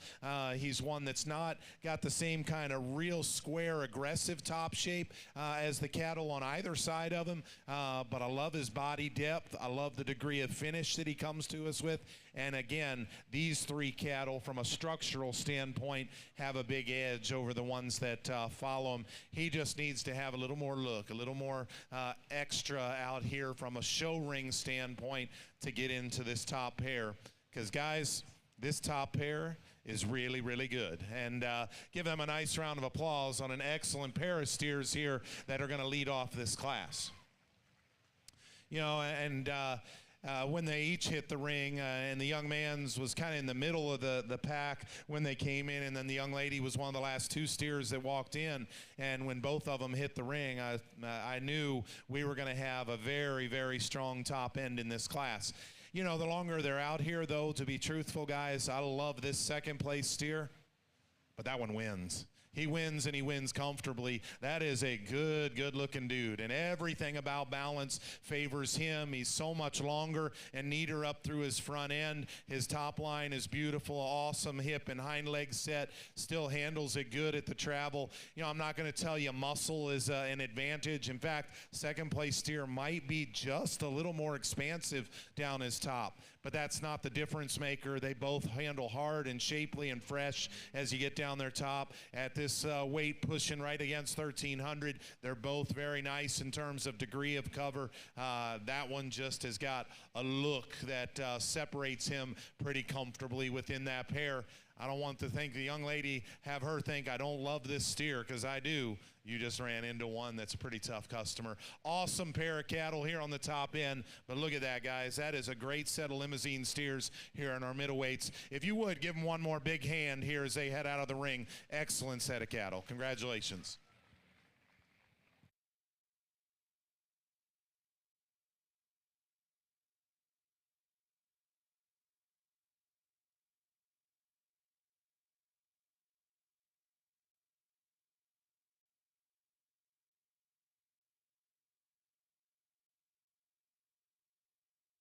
And the placings in our middleweight limousine class. First place went to Jace Jordan, New Home FFA. Second place, Tegan Rust, Kendall County 4-H. Third to Luke Morowitz, Fall City FFA. And fourth place, Adrian Jimenez, Atascosa County 4-H.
As the heavyweight class of limousines began entering the show ring, this is a class that ranges in weight from 1,310 pounds to 1,500 pounds.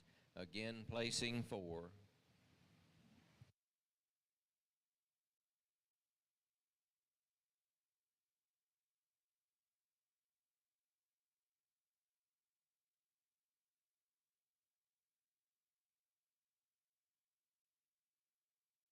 And a reminder to steer exhibitors who have already shown all placing steers except the breed champions and reserves, and all other first place steers must go to TLMA pens. Again, breed champions and reserves must stay in the barn. All other first place steers must stay in the barn. All other branded steers must go to TLMA pens across the way at the backside of the auction barn. And also, if you have any non-placing steers that you would like to sell, you can take those to TLMA pens as well. The floor price is $1.57. And if you do so, be sure you take your disposition card with you.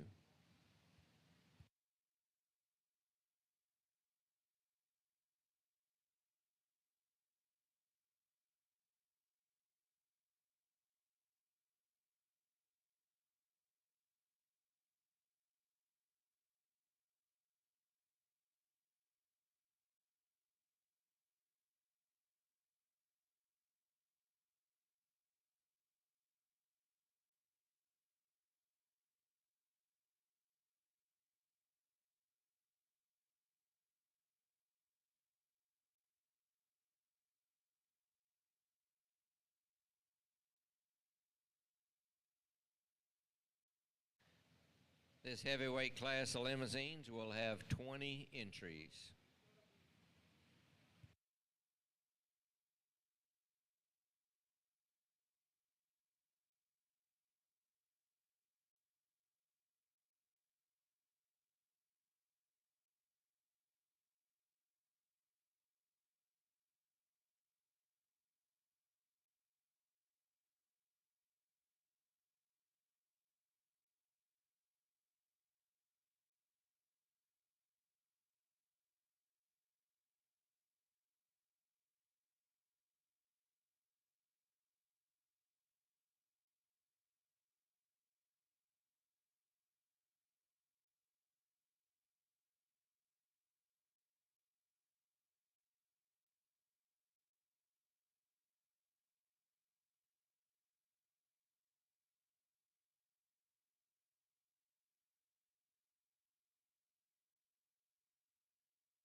We just came off a very good class, and then this one absolutely doesn't disappoint. And cattle ringside here that are just absolutely muscular, and you would certainly expect that within the breed that we are, and they all represent muscle shape so very, very well. This calf in particular is just very striking in terms of his silhouette, and because the young man does such a great job of getting his head up and shown, you definitely look at him. His frame size works to his disadvantage. He gets tighter in that lower body cavity. Just like to give him more outward turn and curvature to that overall rib cage.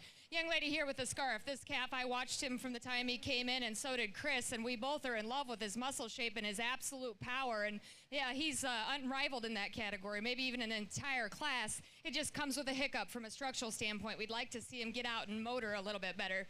This calf is one that I like in terms of just basic feedability. There's no doubt he looks like a fat steer, and he's done it very well. His balance, though, throws him out of bed. He's deep into his chest floor. He just doesn't paint that picture that some of the other cattle do. Again, on down the line, still tremendously high-quality cattle. Their efforts are certainly worthy of a round of applause as they head out the ring.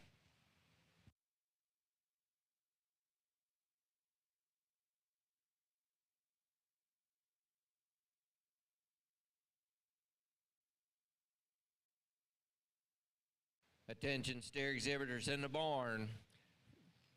The first class, lightweight class of Red Cross can be moving to the staging area for classification.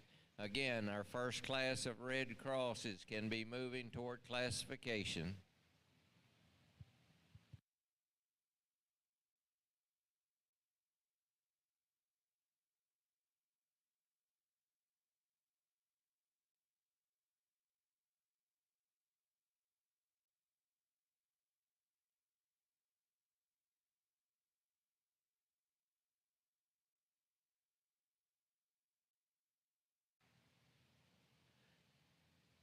On the lightweight Red Cross class, that weight range is 1,000 pounds to 1,199. Again, class 1 of Red Cross, weight range 1,000 to 1,199.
Well, guys, they bring these back around. You think about that top pair from the middleweights, the top 4 steers in this class, and even deeper. This is just really a pleasure to share my thoughts and what we see in the cattle out here. They are absolutely phenomenal, deserving of a huge, huge round of applause. Give it up for the young people that are out here in the ring right now in this heavyweight class. You know, Chris has shared some thoughts on the final 3 cattle here. I'll start here and work my way up. And young lady here in the purple, again, you've got a calf that's got plenty of dimension. Power is certainly not the issue because he's got muscle and width and he handles accordingly. That steer needs to go better. If he could get out and move just a little easier, we'd be thinking about him up a slot because he's certainly got power and a moderate kind of frame. Really, really a good top shape in that guy. In contrast, you got a steer that's a little bigger in his frame that comes next. And with that, maybe could stand to have just a little more flank depth to balance out. What I like is structurally his joint work, his angles, and his flexibility are far, far more impressive than the calf right behind him. You know, and in a challenging, good class, that comes down to some details like that. 2 good cattle, but 2 cattle that represent different kinds there. You know, as you start to look relative to this top 4, I hope this young guy knows how good I think these 4 are, because that's a heck of a steer that you could take to a lot of majors and easily hit a sale slot. And in this particular class, he falls short against 4 really, really powerful individuals here at the top end. Now you can get into some discussion, because I think the top 4 are really, really fun to describe, really fun to analyze differences in, and I think probably could be jumbled around depending on where you want to lay your priorities and emphasis. And again, each one of them, they're not peas in a pod, but each one of them is really, really good in their own right. And I'll tell you just what I see in the cattle. And to be honest with you, you know, this is again one of those times, we talked about it yesterday. Christian and I, we read cattle so much alike, and I love just the opportunity to spend time with her out here and just talk about the things that we see, you know, and the different elements, and more than anything else, guys, I mentioned this yesterday. At the end of the day, I'm going to make my decision. One of the things I love about the opportunity here at San Antonio is to bring a young person out here in the ring and get her exposed to what your majors are like. Because that young lady's going to do plenty of them. You're going to see her many, many times before her judging career is over. And just the chance to stand out here and talk about, you know, the logic of classes and how things fall together. And this is another one of those times where, truth be told, I know based on our discussion, you know, that Krisha probably would have changed some little things up in these top 4, and that's okay. And she has said it several times, and it's the way it was going to be when we started. You know, at the end of the day, I get to make that final call. Doesn't mean I don't respect her opinion, but at the end of the day, it's my decision to make and finalize out here. I just hope you see what we do in the cattle. Young lady up front, you got a truck now. That dude is stout.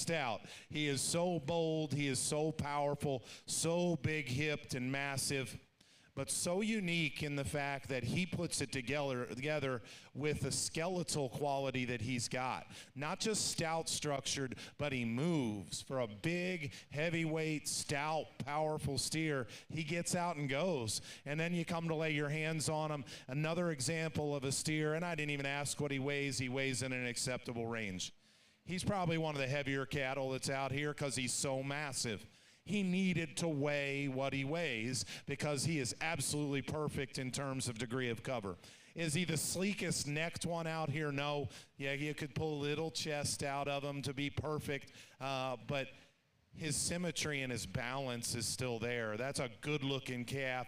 For me, the longer they were out here and the more I studied these top 4, that was the one that just kind of separated himself from the pack. There are 4 good ones out here, but I'm really, really comfortable that that is the class winner because he is really tough to make in terms of power with that kind of skeleton.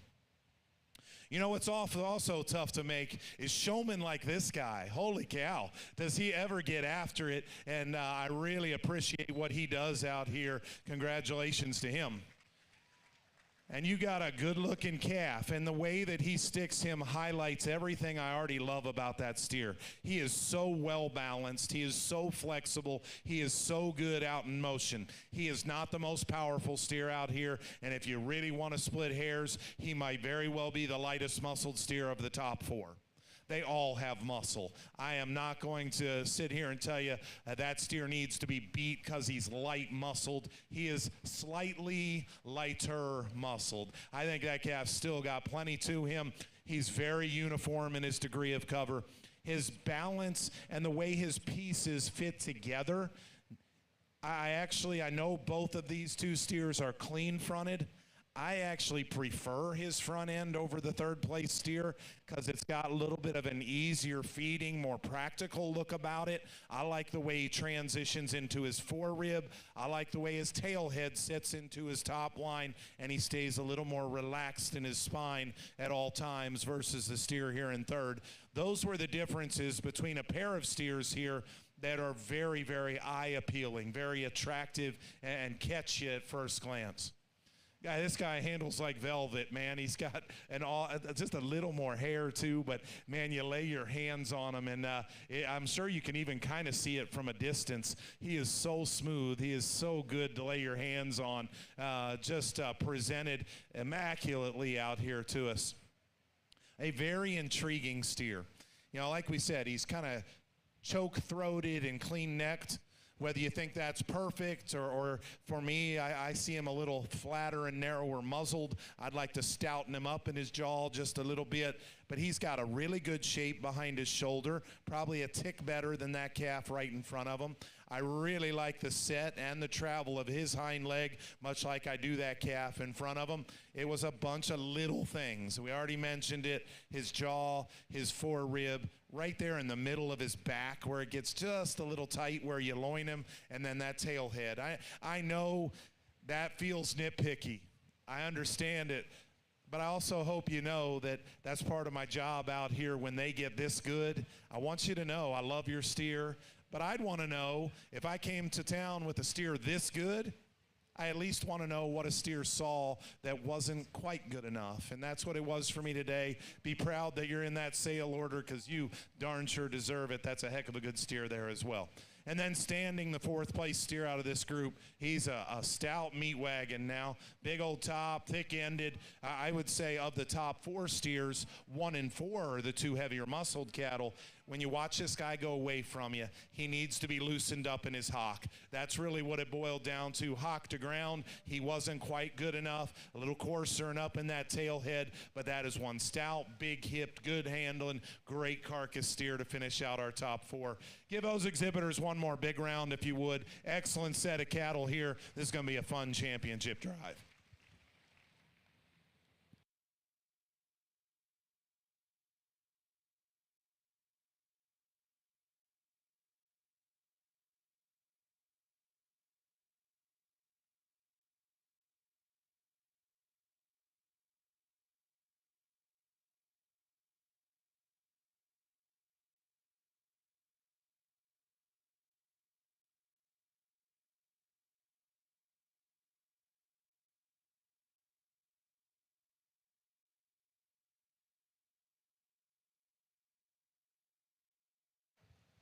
Results of our heavyweight limousine class. First place is Kenley Allen, Ellis County 4-H.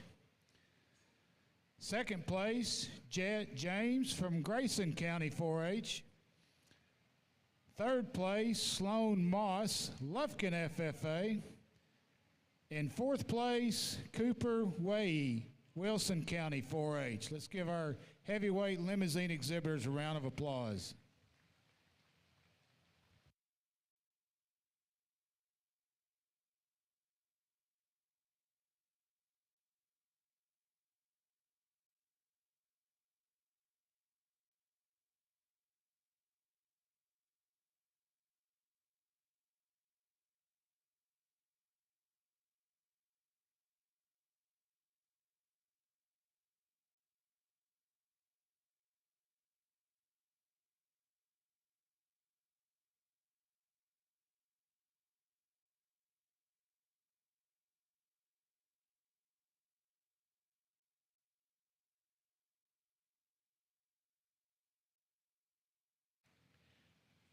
And as we set our class for our championship drive in the limousine division, first place in Class 1 went to Percy Torres, DeWitt County 4-H.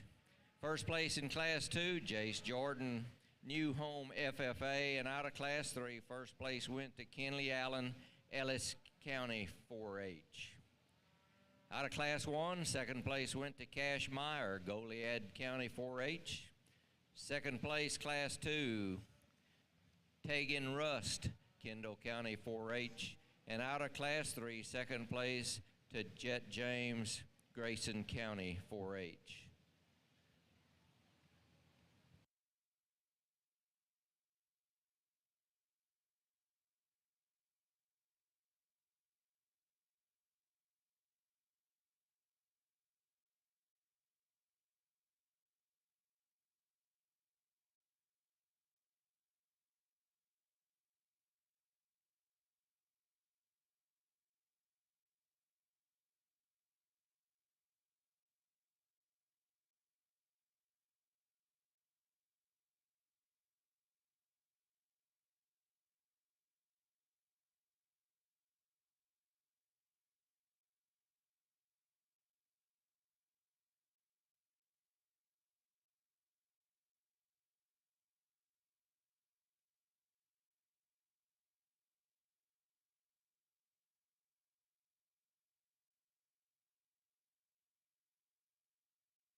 Well, guys, your limousine show's been outstanding, and we've got some great representatives out here to select your champion from.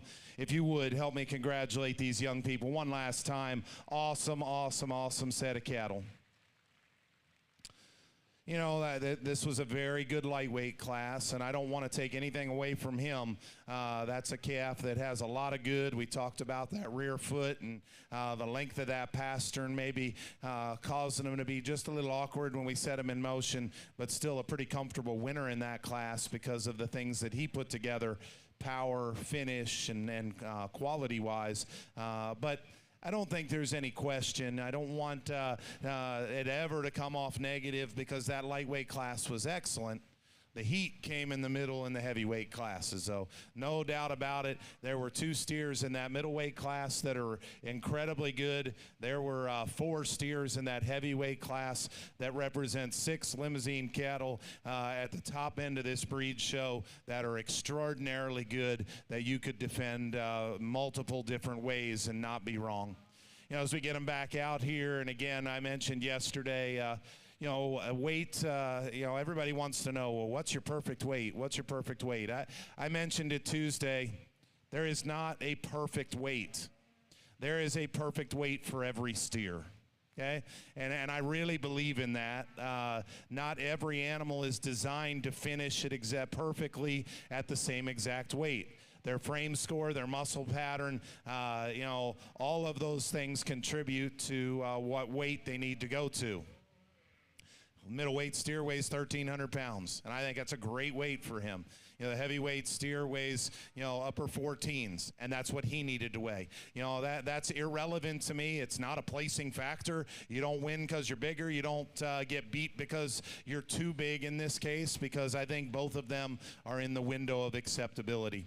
For me, we come back out here, though, there's one steer that hit me really, really hard. And I think I walked these cattle again because I really thought it was close and debatable for reserve. Because I think there's one that sets himself apart. His extra look, his extra quality, he's tremendously good. Young man out of the middleweight class, you're going to have the champion. Congratulations.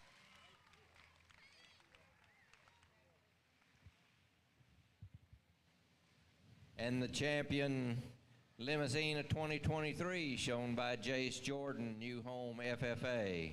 We'll bring in Tegan Rust from Kendall County 4-H to vie for reserve. Well, I told this young lady in class, I said, it's unfortunate you got a really good one, and you ran against a big-time good one.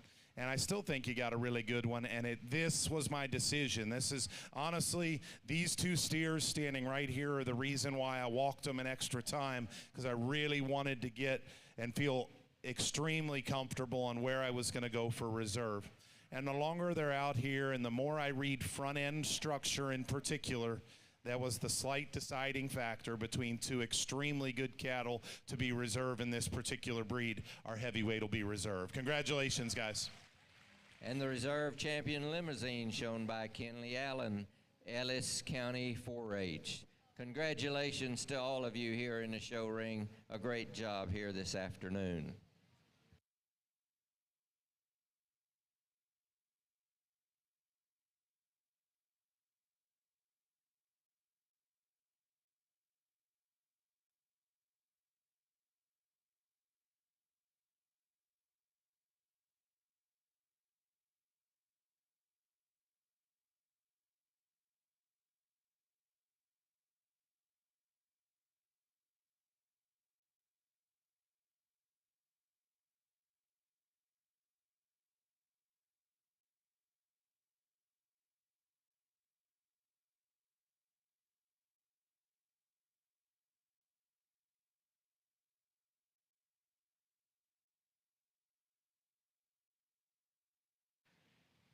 Steer exhibitors, Middleweight Red Crosses be moving to classification. Middleweight Red Crosses be moving to classification, please.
And with our first class of the Red Cross is entering the show ring, this is the lightweight class.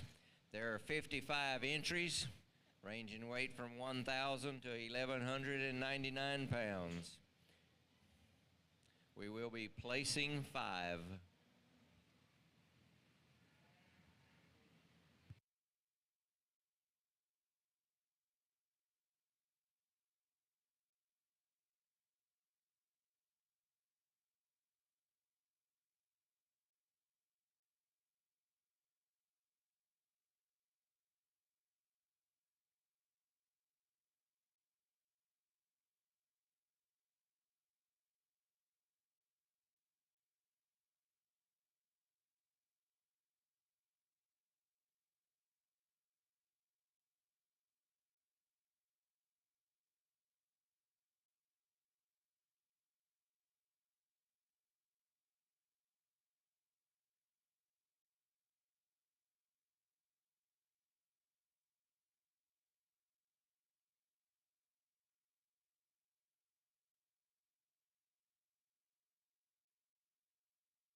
We get into these larger classes in your Red Crosses, and we're reminded just how truly unique this event is in terms of sheer numbers and just making that quick initial sort. And obviously, we've got several of them here in the middle we're going to give a second look to. And Chris pulled pretty deep, guys, because it's a very deep class. Tremendous amount of numbers out here. Absolutely lightweight cattle that are there in terms of finish. And so that maybe isn't what inhibits some of them. The young lady's got a very nice calf here. Just needs to go better off of those rear two. This calf is one that's really good in terms of meat animal shape, absolutely. He too just needs to function a little better as he gets out and goes around the ring.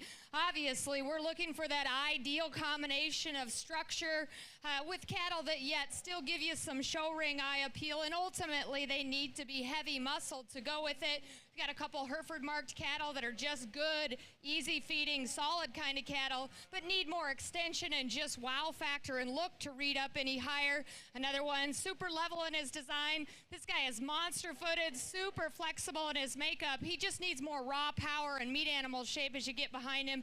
A little more conservative in terms of that mature size, but absolutely we want you to know that we appreciate your efforts out here, each and every one of you. I know you're probably disappointed if you don't end up back here in the center of the ring, but still some tremendously high quality cattle. Please join me in putting your hands together in recognition for all of their hard work.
We have found a walking cane that was found underneath the bleachers. So if you are missing one, it's here at the announcer's stand.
Well, guys, we had a lot of them to work through here, and I know we pulled a lot to the middle, but we still had the opportunity to work through those relatively quickly and get down to that top grouping.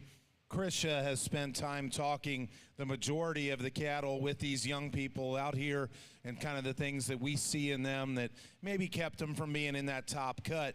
So I'm going to start with this dark red steer here and work our way up, just describe those cattle to you. You know, a challenging class, and I think even as they were hitting the ring, it was you know, early on maybe didn't find all the ones you wanted to latch onto, so maybe you pull some of the ones with some parts, and actually the latter half of the class maybe had some better feeding cattle, so maybe ended up with more of them in the middle than you would have initially anticipated, but I'd much rather side on you know, that err on the side of caution and pick too many than to not have the ones that deserve to be out there. So, you know, as we get down into the top end, dark red steer, beautifully presented. Young lady does a great job of sticking this one. A little moderate in terms of his size. When you start to analyze that guy in terms of real muscle shape, he gives up some dimension, especially out of his hip and through his quarter compared to some of the cattle in front of him. Very correctly finished. Gets out and goes well in the move. I'd like to neaten him up in his front end, just give him a little more muscle shape, then we could be talking about him a couple spots higher. Boy, he didn't want to cooperate, did he, buddy? Whew, that was hard. This guy got a workout, but I appreciate how hard he worked at it, and he gave us the looks that we need. That's a powerful, stout, well-finished, incredibly good fed steer. In terms of carcass merit, he's got all the pieces he needs to rank up here amongst the top 5 or 6. He just comes off a little mature, a little coarser, a little deeper up through his front end, and just doesn't balance out quite like he needs to. That left us with 5, and I think all 5 of these cattle have some real good in them. The red steer that's next amongst that 5, he was the lightest muscle. That's really what it boiled down to, especially get your hands over his loin edge. He needs to be more impressive there, a little frailer featured. He's smooth and he's good balanced and he's deep and he's got an easy feed and look. His balance and quality is what gets him into the top 5. The baldy steer in front of him, probably amongst this top half a dozen, might be as good-footed and as functional in terms of movement as any. I like that about him. He's long-bodied. He's neat up front. Surprises you. He's got more top in him maybe than you would have anticipated. Maybe doesn't balance out perfectly from his chest to his flank, a little more frame without quite the depth of flank, but a nice solid calf there. Shot more hip in him, and we'd get him up with the 2 in front of him. And it left us with 3, and amongst those 3, I guess, some give and take. And really what it boiled down to is, you know, in my book, probably a steer that combined look at the stand with look in motion to the highest degree, and that's where the red baldy surfaces a good fundamental steer, guys. And you know, when we get them parked, there might be some striking pieces that gravitate you toward those 2 in second and third, but I would encourage you to study this guy. He's not the prettiest in his head and neck, but it's proportional. It all fits because he's deep and bold-bodied. That guy's got a big top and hip in him. He's very sound. His joint work and his movement is what gives him the nod versus his steer in second. Just fundamentally a tremendously good, practical steer. Again, maybe not the calf that has the most bells and whistles in here. I get that, but as you start checking every box, that calf hits everything I need to be a class winner. Congratulations, that young lady. Like we said, at the stand, this is probably the steer I have a tendency to lean toward. He's got a little more up-headed look. His chest floor is in him a little better. He is stout. He is heavy-boned and stout-structured.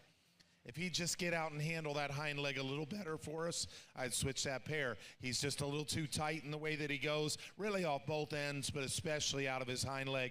Change that up, and a pair switch is in order. I just need him to be a nickel sounder. That steer in third is shaped just like him. Those 2 are really big up high over their rib and loin. Great shape to their quarter and stifle. This steer is still good in his neck and head carriage. A calf that, much like the one in front of him, is a little too rigid in the way he's made in his hock. And he doesn't balance out quite as nice as that steer because he cuts up slightly into his flank.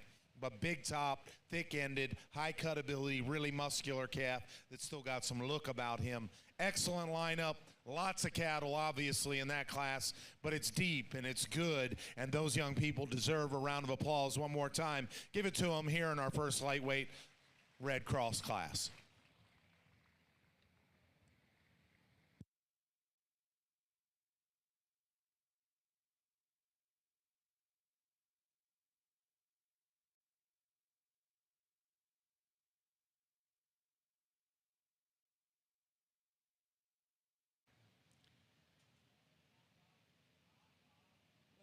In our first class of the Red Crosses, first place went to Lillian Stice, Tahoka FFA. Second place, Pepper Pressler, Kendall County 4-H. Third place, Atlee Homan of New Braunfels FFA. Fourth place to London Domenico of Parker County 4-H. And fifth place to Madison Alsbrooks of Louisville FFA.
And as our middleweight cross class comes into the show ring, it's a class with 43 entries ranging in weight from 12 to 1,309 pounds, and we'll be placing 5. Again, weight range from 1,200 to 1,309.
As we get into the second class of Red Crosses, again, tremendously high quality. We're really excited about those that end up in the center, and it certainly isn't for lack of effort out here that some of them don't make the center, and I think that's the biggest thing. Young lady here, you do a great job with eye contact and sticking that one. Absolutely love your presence. Steer just doesn't get around the ring well enough for us today. He comes with some structural dysfunction, unfortunately. Another one at the standstill. He's so level behind his shoulder, the way he comes out of his tailhead. It just needs to come with a little more squareness and power. Appreciate your efforts.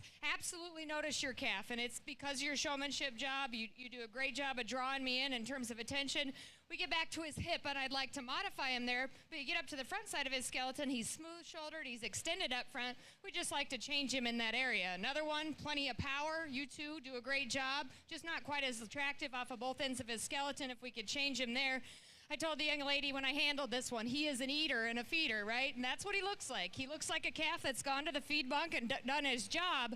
We set him into a show ring standpoint, and is he ultimately attractive enough? No, and that's where we're going to fault him. Red baldy calf, very, very smooth in his general composition. That additional smoothness, though, needs to come with more outward turn and curvature just to his overall muscle shape. The red calf here, level in his lines, like that about him, absolutely. He's one that doesn't match in his underpinnings. His chest reads a little deeper and up into his flank, but that's still a tremendously high-quality steer. I appreciate your presence out here as well in terms of showmanship ability. Young man, you as well are just doing an awesome job. A calf that just isn't quite as unique in his look as some, but one that has flexibility of skeleton. Absolutely have to appreciate that about him. He gets out and goes, picks him up, and puts them down. Another very, very nice class. Each and every one of you absolutely deserve recognition for your hard work throughout the year. Please put your hands together as they head out the ring.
Well, guys, another really solid class here in our Red Cross division as we pull them here to the profile. Give these guys a nice round of applause. They've earned it. Really, really a good set of cattle. They've worked their tail off in the ring, but even more importantly, just to get to this point.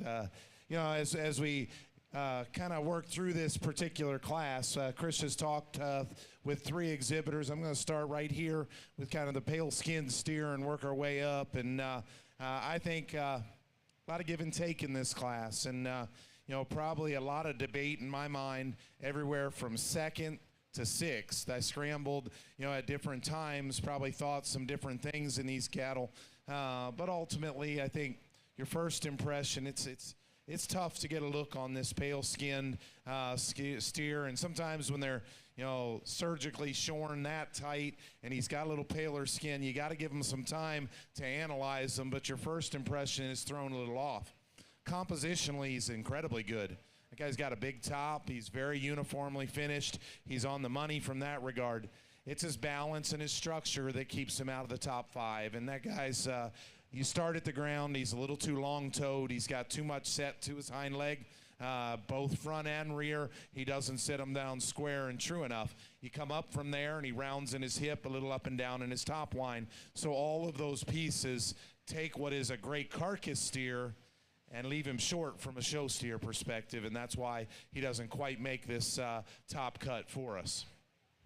The steer in front of him is a little smoother in the way some of those pieces blend, but he also gives up some balance as you study him in his top line. I do like his center body cavity, his extra depth of rib, and from directly behind, he carries more muscle shape through the lower portion of his quarter compared to the yellow calf behind him. I just need him to be a little squarer and truer at his hock and maintain his hip a little better when we set him into motion.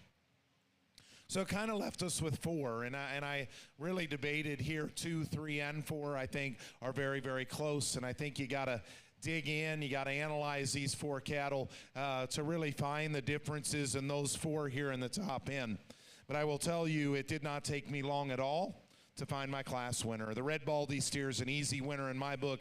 Give that young lady a nice round of applause on an excellent calf. You know, and the thing about this steer is he's not necessarily one of those that is an immediate attention grabber. He's just fundamentally so right everywhere you study him. You go to the ground to begin with, and he's stout structured, but he handles that hind leg beautifully. He's stout enough in his bone work to be attractive as a slick steer, but clean enough in his joint work to still say, hey, that's a sound, usable kind of structure underneath of that calf as well. You come up from there.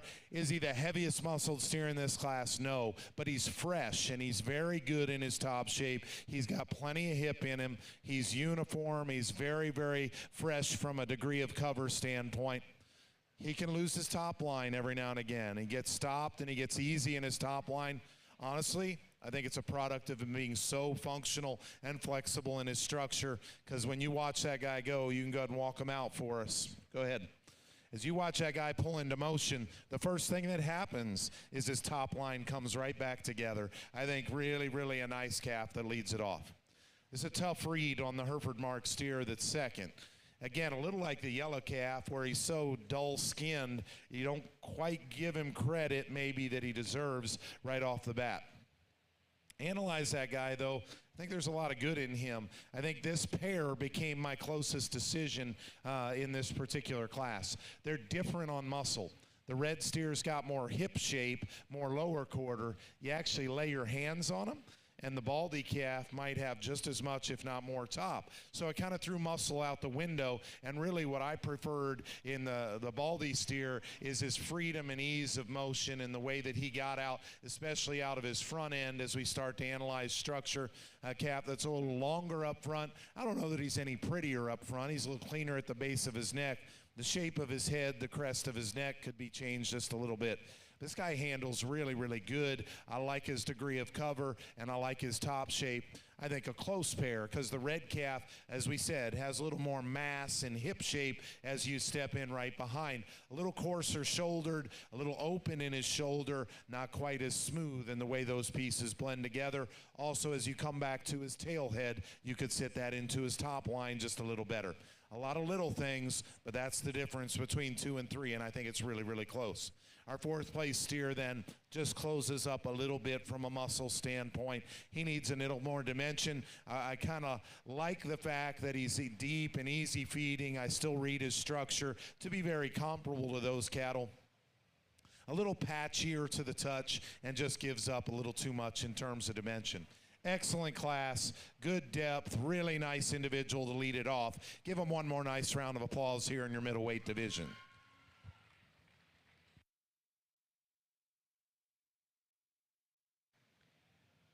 And the Middleweight Red Cross's first place went to Grace Cox, Canyon, New Braunfels. Second place, Riggin Day, Meadow, FFA. Third place went to Zachary Huey, B County 4-H. Fourth place, Brandon Wilford, East Central, FFA. Fifth place to Connor Smith, Davenport, FFA.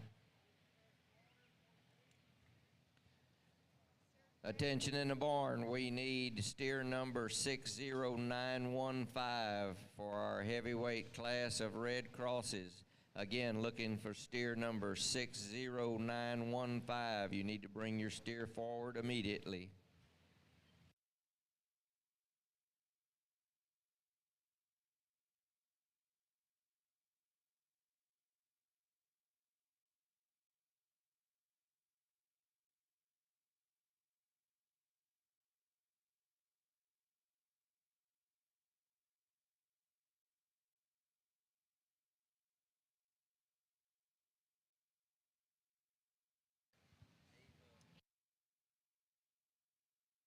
We have lost a placing ribbons. It's a first place ribbon, and it is from the Red Angus, and it has Ava Lee on the back of it. If you have it, you could bring it back to the announcer stand. We'd appreciate it. Again, a first place ribbon out of Red Angus with the name Ava Lee on the back of it.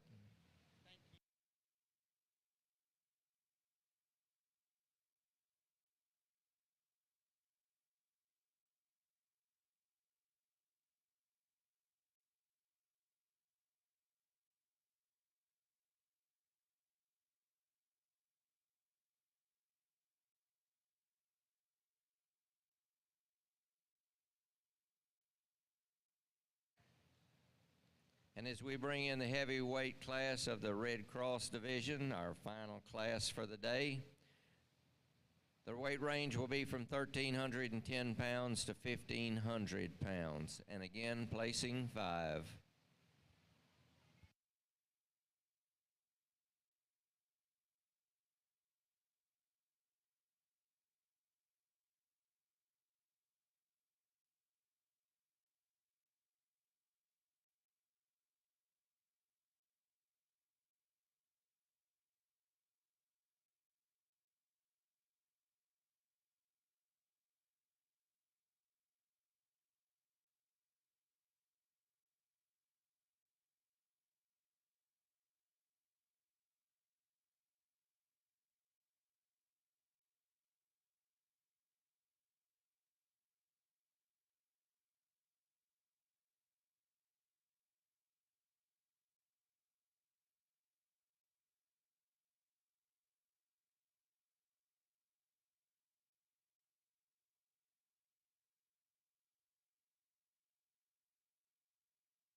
So we round out the last class of the division and last class for the day. It has absolutely been our pleasure to be here to work with your kids, and I kind of have the disheartening job of talking the lap out here and maybe not my expertise, and I don't want you guys to think that you didn't make the cut for effort, and we've got some tremendous showmen out here, and as a collective group, as I stood and handled these cattle and watched them showing just some awesome kids in terms of getting it done and getting those cattle stuck.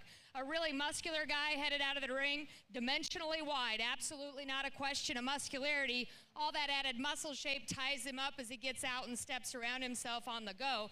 A Hereford calf here, Hereford marked calf here, one that's flexible enough in his go, just needs more real raw meat dimension and cutability in that regard. Another attractive individual in terms of being level on the top side of his skeleton, just comes with a great deal of straightness of structure that kind of holds him up there. Again, you guys spend absolutely just as much time in the barn, invest the money, and we appreciate your hard work out here. Let's put our hands together in recognition for all of that hard work.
What a great day, guys. What a great day. First of all, before we even get to the cattle out here, our ring help, those that do classification, set up things in the back, we've pushed a lot of cattle through this ring today. It has been efficient.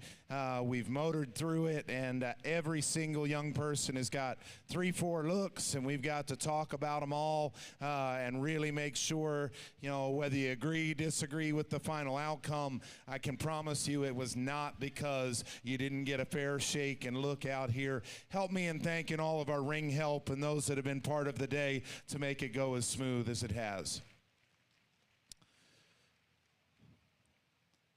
Well, sometimes you get to leave the ring on the easy class of the day, and other times it's just flat out hard. And this is one of those times where this class is just flat hard. And I'm not going to argue if you want to shuffle some things around as we talk the top end of this class. In fact, in my brain, it could have been shuffled around multiple times. And we'll just tell you what we see in the cattle. I think they're very, very good. I don't know that there's a perfect one in here, but they're very, very good. So as we start down here, Krisha's talked with this young guy all the way down. I'm going to start right here with the dark red steer. And, you know, one of those calves that, you know, you get him out here in this lineup and you start saying, well, where does he excel? And I don't know that there's any one place. But if you laid your hands on him, I think all of us would agree that steer's been fed beautifully, and he's incredibly uniform and correct in terms of his degree of cover. He backs that up with not an overwhelming shape in terms of muscle, but plenty of muscle. He's smooth in the way that those pieces transition. As you step off to the side, calf's got a little bit of chest in him, and he needs to handle his hock and hind leg a little better, even though his joint work is still amongst the better ones in the class. Just a good, solid steer, just didn't have any extras to push him up here into this top 5. Calf right there in front of him, tough one to get an initial look at. Because he's a little bigger framed and shallower bodied, I think you can cast him off quickly as being hard doing. Stop before you do that and just recognize where he's good. Whether he's your kind or not, I think that can be an argument, but there's certainly good things in this steer. You know, a little tough one, like I said, is color and really tightly shorn, and but that guy's got a massive big top in him, tremendous shape up high. He's got a little more on him probably than I gave him credit for to begin with, even though we maybe could see him just a little softer and with a little more. As we set him out in motion, I think he's adequate in terms of structure, even though he toes out just a little up front and got a little swelling on that hock. But I like his length. I like his extension neatness up front, and I like that top shape he's got in him. It was close between those 3 steers right there for the final sale slot. This is the calf that at the stand probably put the most good together out of that trio. I like his moderation, his body depth, and his easy feeding look. He still proportions well from a balance perspective.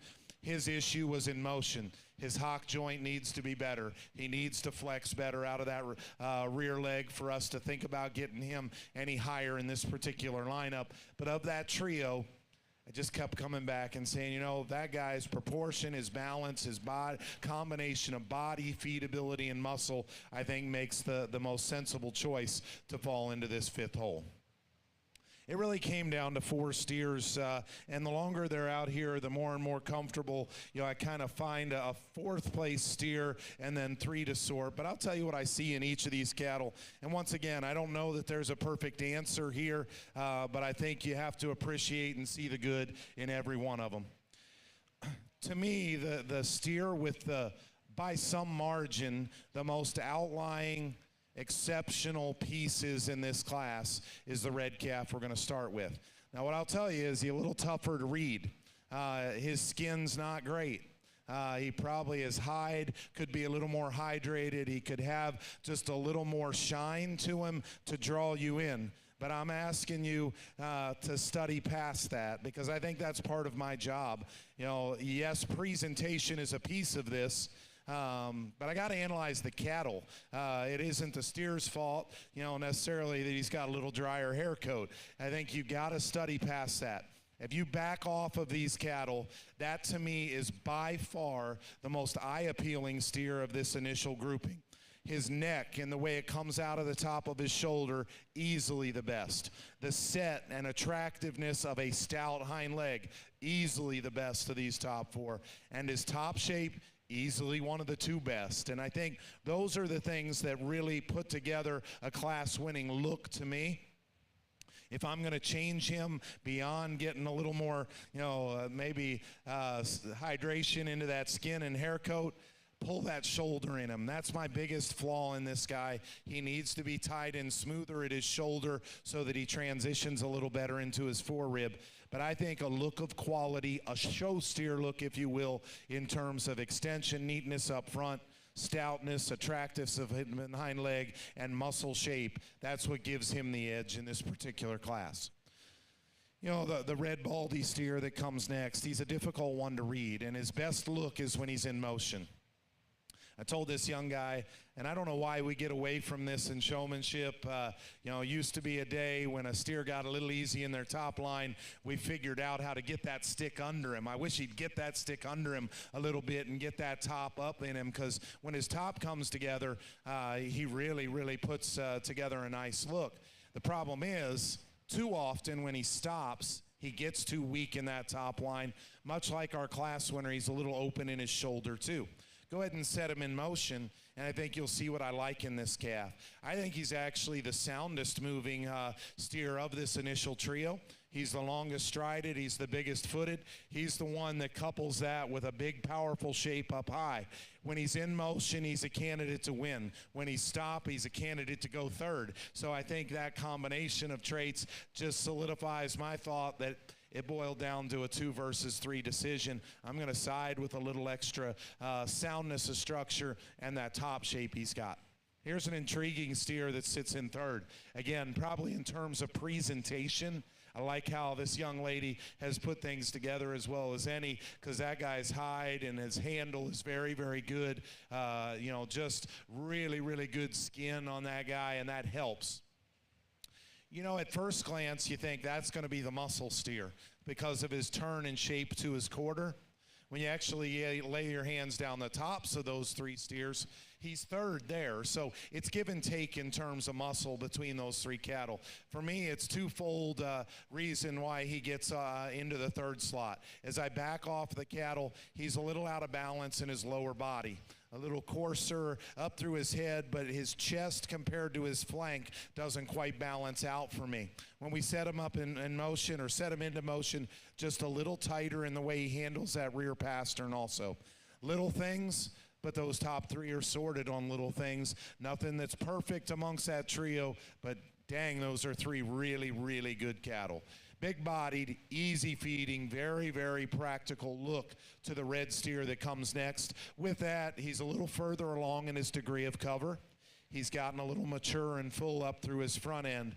Then when we set him out on the lead, Krisha and I were talking about, I think it's unique that that's probably the best jointed steer of the top 4, and yet he maybe handles his hind leg the poorest. He gets it outside of his skeleton pretty far. I'd like to see it set back in within him. But big-bodied, easy-feeding look, that guy can stick one for me any day. He's got the look. He gets it done out here. Spectacular class. Hard class. Lots of things to sort through, but a very, very deep and good class. One more time, give those exhibitors a hand, if you would. Excellent line up there.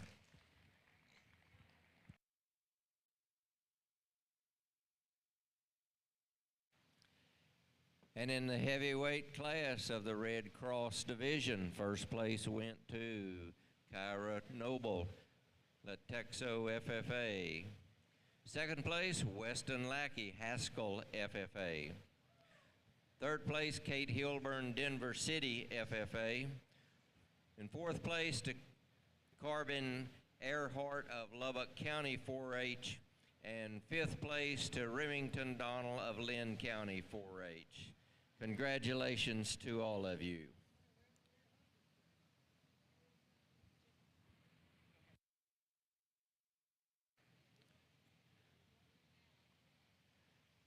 We'll now set our class for the championship drive of the Red Cross division. In Class 1, first place went to Lillian Stice of Tahoka FFA. Class 2, first place to Grace Cox, Canyon New Braunfels. And in Class 3, the heavyweights, first place to Kyra Noble of Latexo FFA. In Class 1, second place went to Pepper Pressler of Kendall County 4-H. Second place, Class 2, Reagan Day, Meadow FFA. Second place in Class 3, Weston Lackey, Haskell FFA.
Well, guys, what a fun day again, and I can't say enough about just the event. This place is It's been a joy these 2 days Christian and I have spent out here.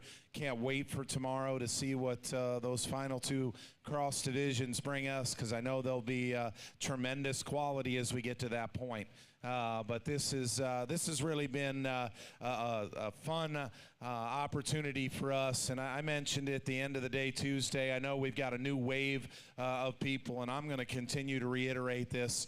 You know, first of all, just the way this event happens, and the volunteer group that they've got that push this number of cattle through these 3 days it takes incredible leadership, and it takes a bunch of selfless people just willing to work for a collective effort. And I can't say enough about the group behind the scenes that makes this go.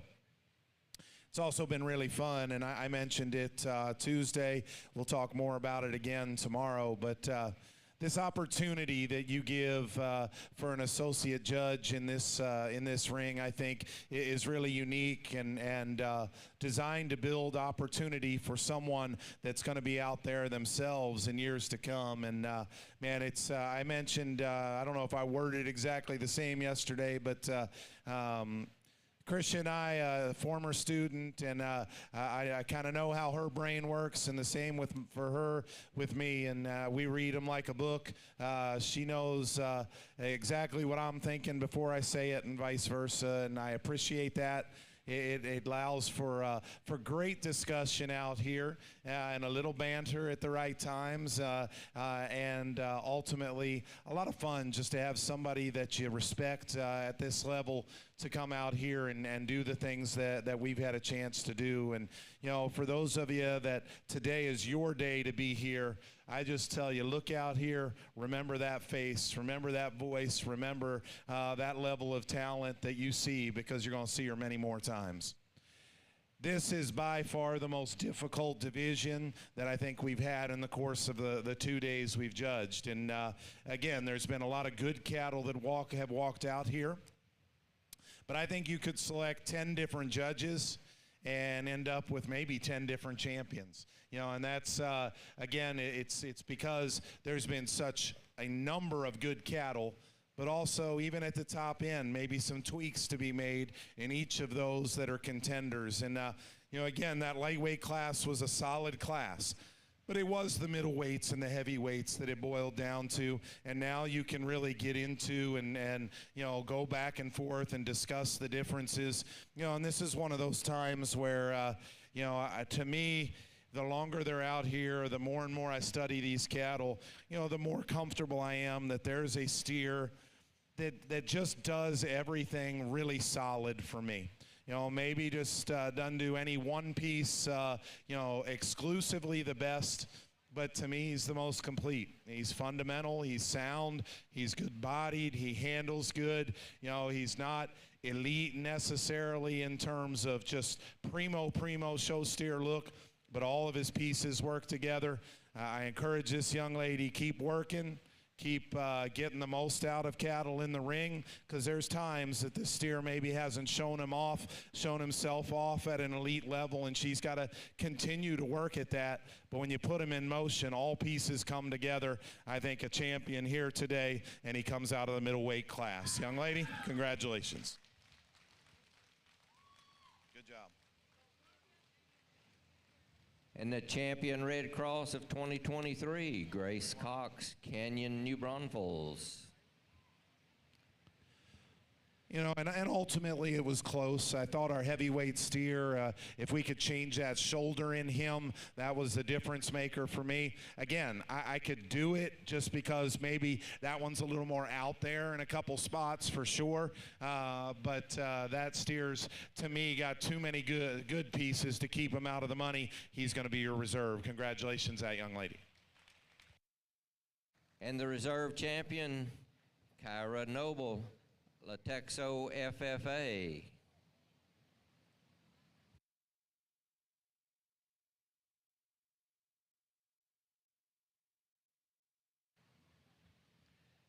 And ladies and gentlemen, let's give our judges a round of applause. A long day today, quite a job here for us, quite challenging, I'm sure. Chris Mullenix, Chris Geffert, thanks for being here with us.